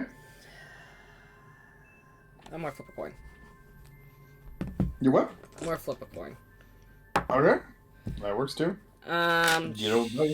She'll go with the group to the thing, but before we leave, she'll approach Bibble and be like, make sure everything is secure. I'm putting on I'm not going to vouch for her, so I don't know what the fuck she's doing. Well, the ship is going to be on alert. Those here would be trusted, and of course, anyone who comes with. That's what I'm worried about. Oh, I text Mibble on my pad before we leave, make sure the screen's out of the way, and I'm like, and I put like in all caps, change the access code. Oh yeah. Mibble will also do that. Make sure that it won't be easy for anybody to try to take away the control of the ship from him.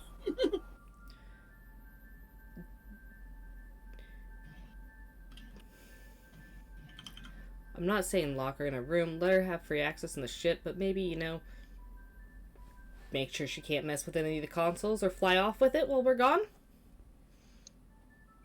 Yep. I'll basically tell the computer's AI to make it so until I return, nobody is to have access to the consoles. Okay. Very good.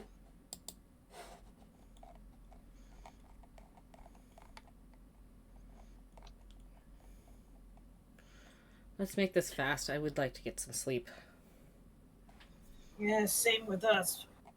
We spent a good portion of the yesterday into the night trying to build that drill.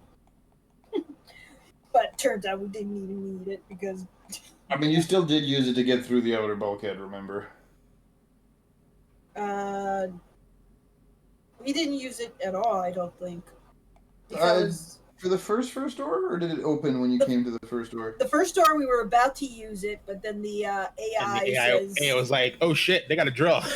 Oh, okay, then you didn't even need to use it in the end. We needed the threat of the drill. We needed the threat of it, yeah. We needed to use it as to basically hold the door at gunpoint. Correct. It was like that can get through the door. Well, that can get through the door with the ship powered down and with none of its defenses active, correct? Right.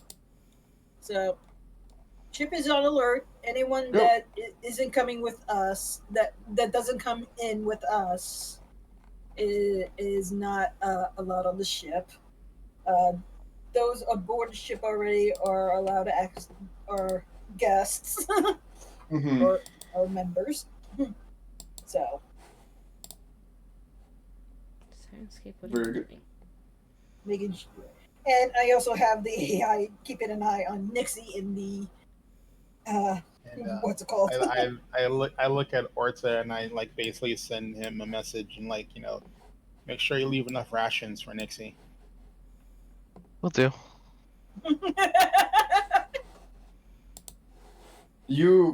in your voice, Orta, you just hear, "We won't need those anymore."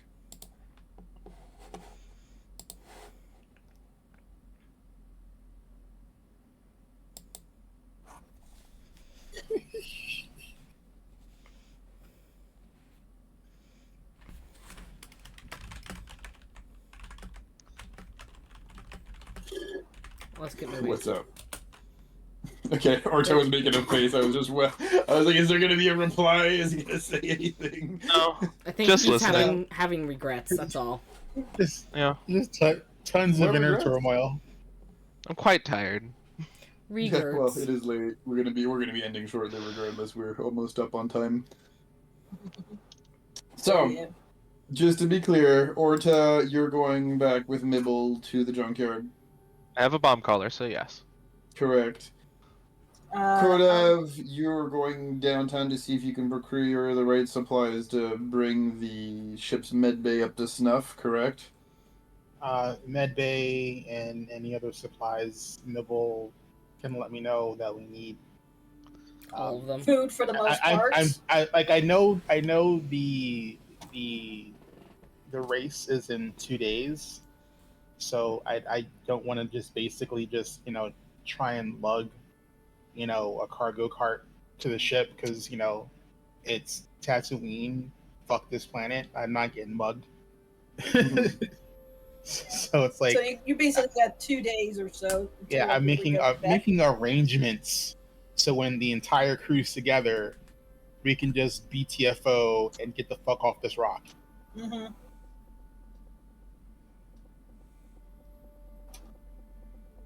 Okay.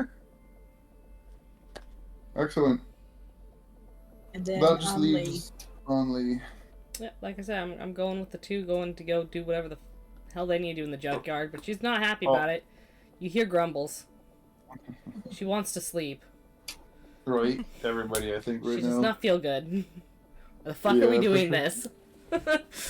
Yada yada yada. In order to try to save you, we were trying to make the drill, and they would not relent unless we did something for them. Basically. Originally, they wanted to keep us there for 3 days, which meant you would be down there for 3 days doing. I mean, I Dealing find a nice axe solves that problem. Yeah, that was Kodev's go-to as well, but We They- have bomb collars it was now. more than one person there. And target rich environment. Basically. Yeah. Okay. So, 3 of you, anyway, get back to that junkyard. Where the owner kind of looks at you both coming back in, fists on their hips, standing.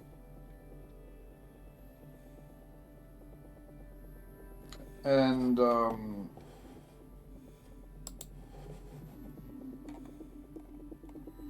she basically asks and tells all of you guys, all right, well, I'm glad you've made it back. How did it go? Well, as you can see, we got our friend back, finally. She kind of looks at the 3 of you, nods, and just matter-of-factly says, well, my condolences for the others.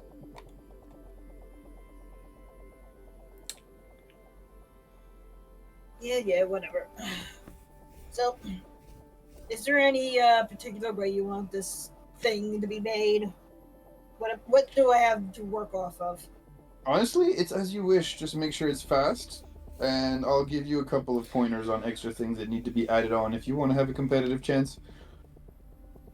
But it's usually a pod being dragged around by a certain number of engines, and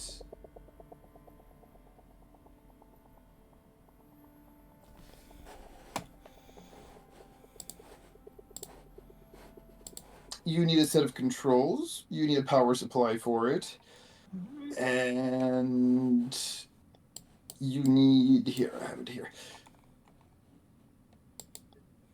Yep, stabilizers, and you're basically set after that. You want to slap on, like extra like a turbo and turbo compressors and stuff like that. You can go nuts. But long story short, yeah, you're putting together a race car.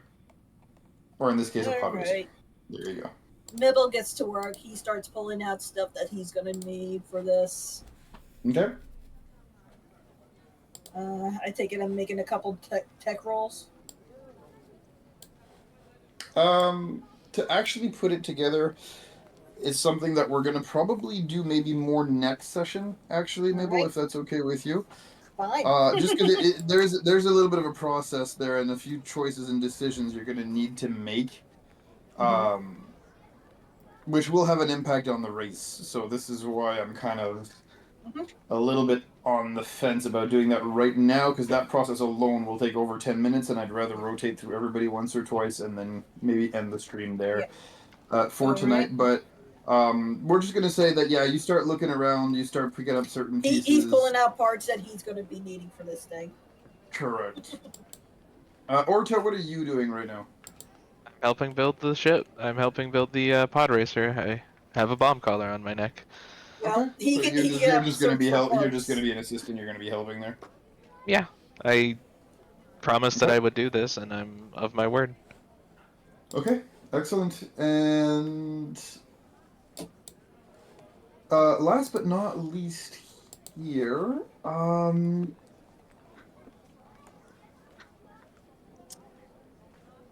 Only, what are you up to at this point?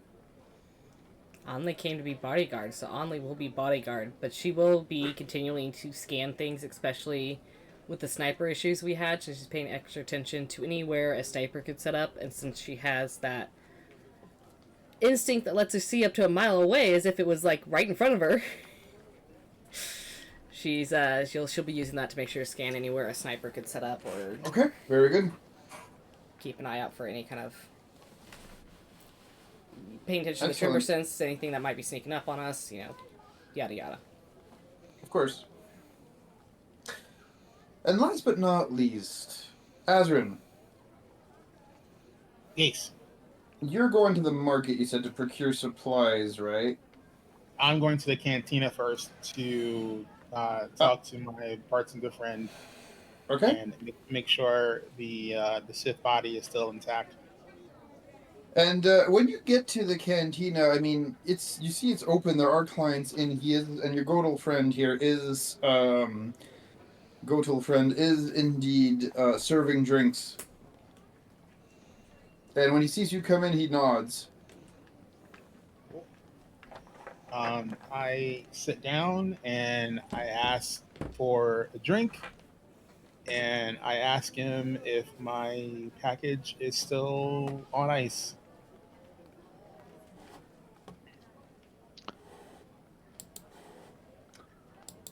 So, sorry, you cut out a little bit at the end for me there. You were saying what on ice? I said if my package is still on ice. Right. When you ask him if, quote unquote, the package is still on ice, he nods and he says, "Oh, I'd rather have him stored elsewhere." Oh, I found some place to store him. I tell him I found a new storage location, Okay. but I need a day or two to set it up. He nods and says, "Sounds reasonable, Jedi friend." Rather you call me Doctor. Sure, Dr. Friend it is. Or Kodav. When you say that, you can see that he kind of tilts his head to the side a little bit, but he doesn't repeat the name. Gotcha. And he You goes, can feel that it's more of a cultural thing. It's not because they have any animosity towards you. Gotcha. All right, that makes sense. That's an easy, your base instinct will tell you that. That's not complicated. He's Okay. like, he's just gonna go. The big problem I have is I need to basically fill 2 bacta tanks in 2 days, as well as get a bunch of other supplies. And I don't know if I'm going to be able to get everything I need from the market without getting the hut involved.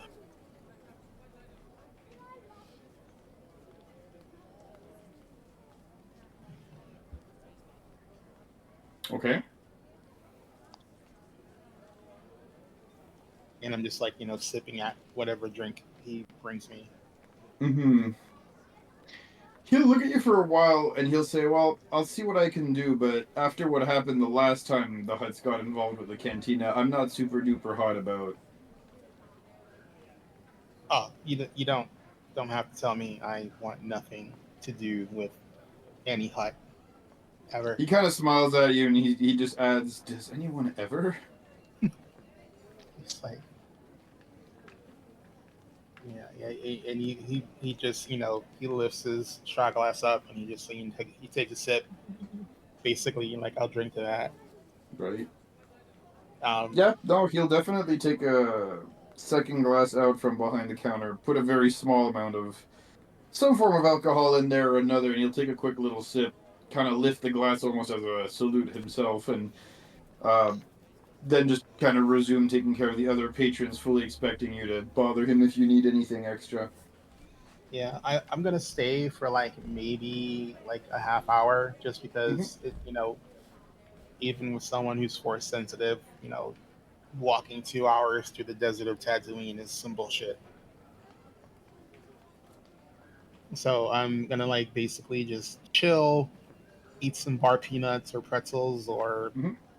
slugs, whatever the fuck is on the counter. I have no A idea. little bit of column A, a lot of column B, who's Yeah, counting?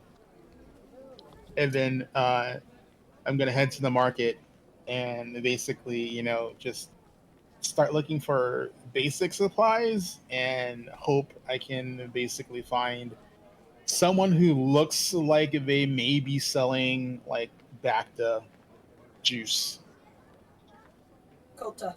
Yeah, Corta, Colto. Colto. Um, so remember the person who sold you the med packs and everything? Yes. Their shop is still here, and funny enough, it is still open at that hour. Oh, uh, are they at the stand or I Yes, got to? actually. Hello, friend. They look up at you and they say, "Ah, one of my best customers, here to drain me of all my med packs again."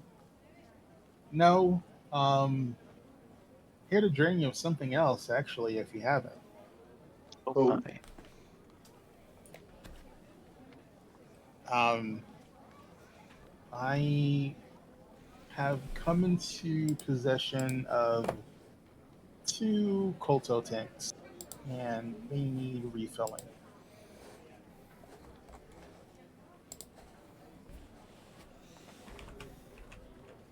okay. Is that it? Well, I need some other supplies, but as far as medical stuff, that seems to be what I need the most. Okay. We But can put a bit of a rush order for that, depending on the quantity of it that you need.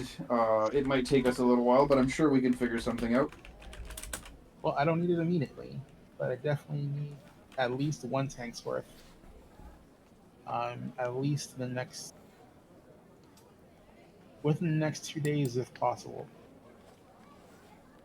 And they nod and they say, "Yeah, we can make it happen. It'll cost you a pretty penny, but we'll make it happen." Well, let's say, just as a sign of good faith, I can give you a quarter now, and we'll pay the rest upon completion. Does that sound fair?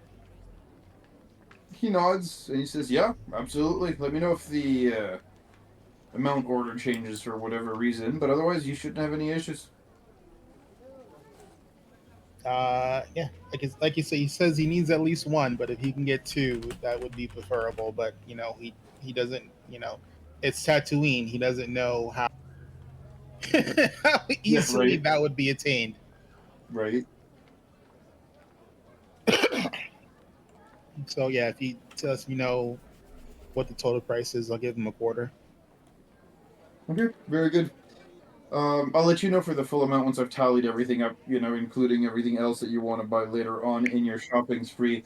Um, And as you are talking and settling the deal with that particular shop owner, um, he kind of freezes mid-right as he kind of accidentally drops his pen or pencil here. You can see the sweat just kind of profusely running down their face. And right next to you, like almost right in your ear, all you just hear is, oh, oh, oh. And that's where we're going to be ending the session for. Oh no! How do I not hear the procession of the giant fucking hut? Let alone feel his force. I'll give you a little teaser. When you turn your head, he's there alone. Interesting. Now, like I know we're closing, but is because I don't think I ever got a full look at the hut while they were in the palanquin. But is he full size, juvenile? Like what? Like how girthy is this hut? Very good question. Not a lot of people actually bother asking this. He is what you would call a young adult. So he is still very much capable of crawling with his own strength. And for a hut, he looks pretty damn muscular. Okay, all right. He does not look like just a flat blob with nothing on him. This hut has not been nearly as lazy as the others that you've bumped into in the past. A typical hut. Very much All right. atypical on all fronts. They're not supposed to be able to use the Force, and yet you've seen it do that too. So there's something very weird about this hut. All right, yeah, that's. Yeah, I'm pretty sure I'll ruminate the next 2 weeks as I have my impromptu meeting with the hut. Yep, and he just loves doing that. It's not the first time. Zora can tell you horror stories about how he just likes to just crane his body in a weird way to just like kind of peer around a corner or something and just laugh.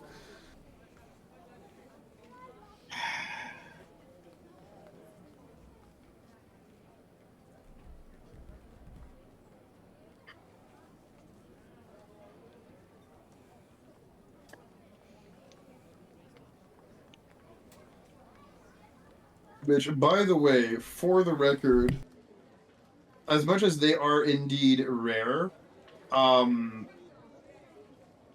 there has actually been in the comic version, I believe, of the expanded universe, such a thing as a muscular hut. It has existed before. This is not me pulling weird shit out of my rear end, by the way. I know. I figured, it's something. It's at least been in something canonical, or at least canonical pre-Disney.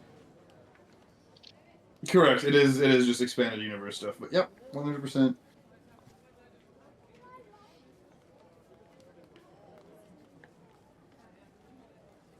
So yeah, that is going to be it for tonight, guys. Of course, do not despair, for this is not our only show. Two things. First of all these episodes eventually do get posted to YouTube. The delay may vary a little bit, but usually within a week you'll be able to catch anything that you guys miss on YouTube if it's not here on Twitch. Either way, it will be there. Again, everything is under Behold Roleplay. That being said, we do have other shows. We run almost all week, actually.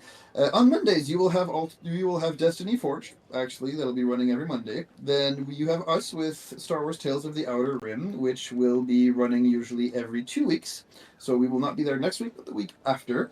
Then on Thursdays, you have an alternating show between Tricorn Isles and then Mass Effect Horizons. Tricorn Isles, of course, being run by Rojan, same as Destiny Forge, and then Mass Effect Horizons, which are usually run by Zorro. Then on Saturdays, you have Still Withered Wastes during the day, 1 week out of 2, and the other week, alternating, you have the other show, Downfall of Propriety. Withered Wastes, of course, is run by Rojan, and Propriety is run by Malls. And then on the evenings, alternating now, we have 2 shows for Saturday evenings now. Instead of just Vigilance 6, which used to be running every 2 weeks, on the alternative week, we have a Daggerheart-inspired show that will be having its first episode, I believe, this coming Saturday, called City of Redemption. And so, again, everything except for Wednesdays and Sundays, you have something you guys can watch here. I hope you guys had a blast. I know I did. It was really nice running this for everybody, so I'm glad you guys all showed up. I hope you have fun, and I'll catch you guys again in a galaxy far, far away 2 weeks from now. I'm waving. Take care, guys. Have a good one.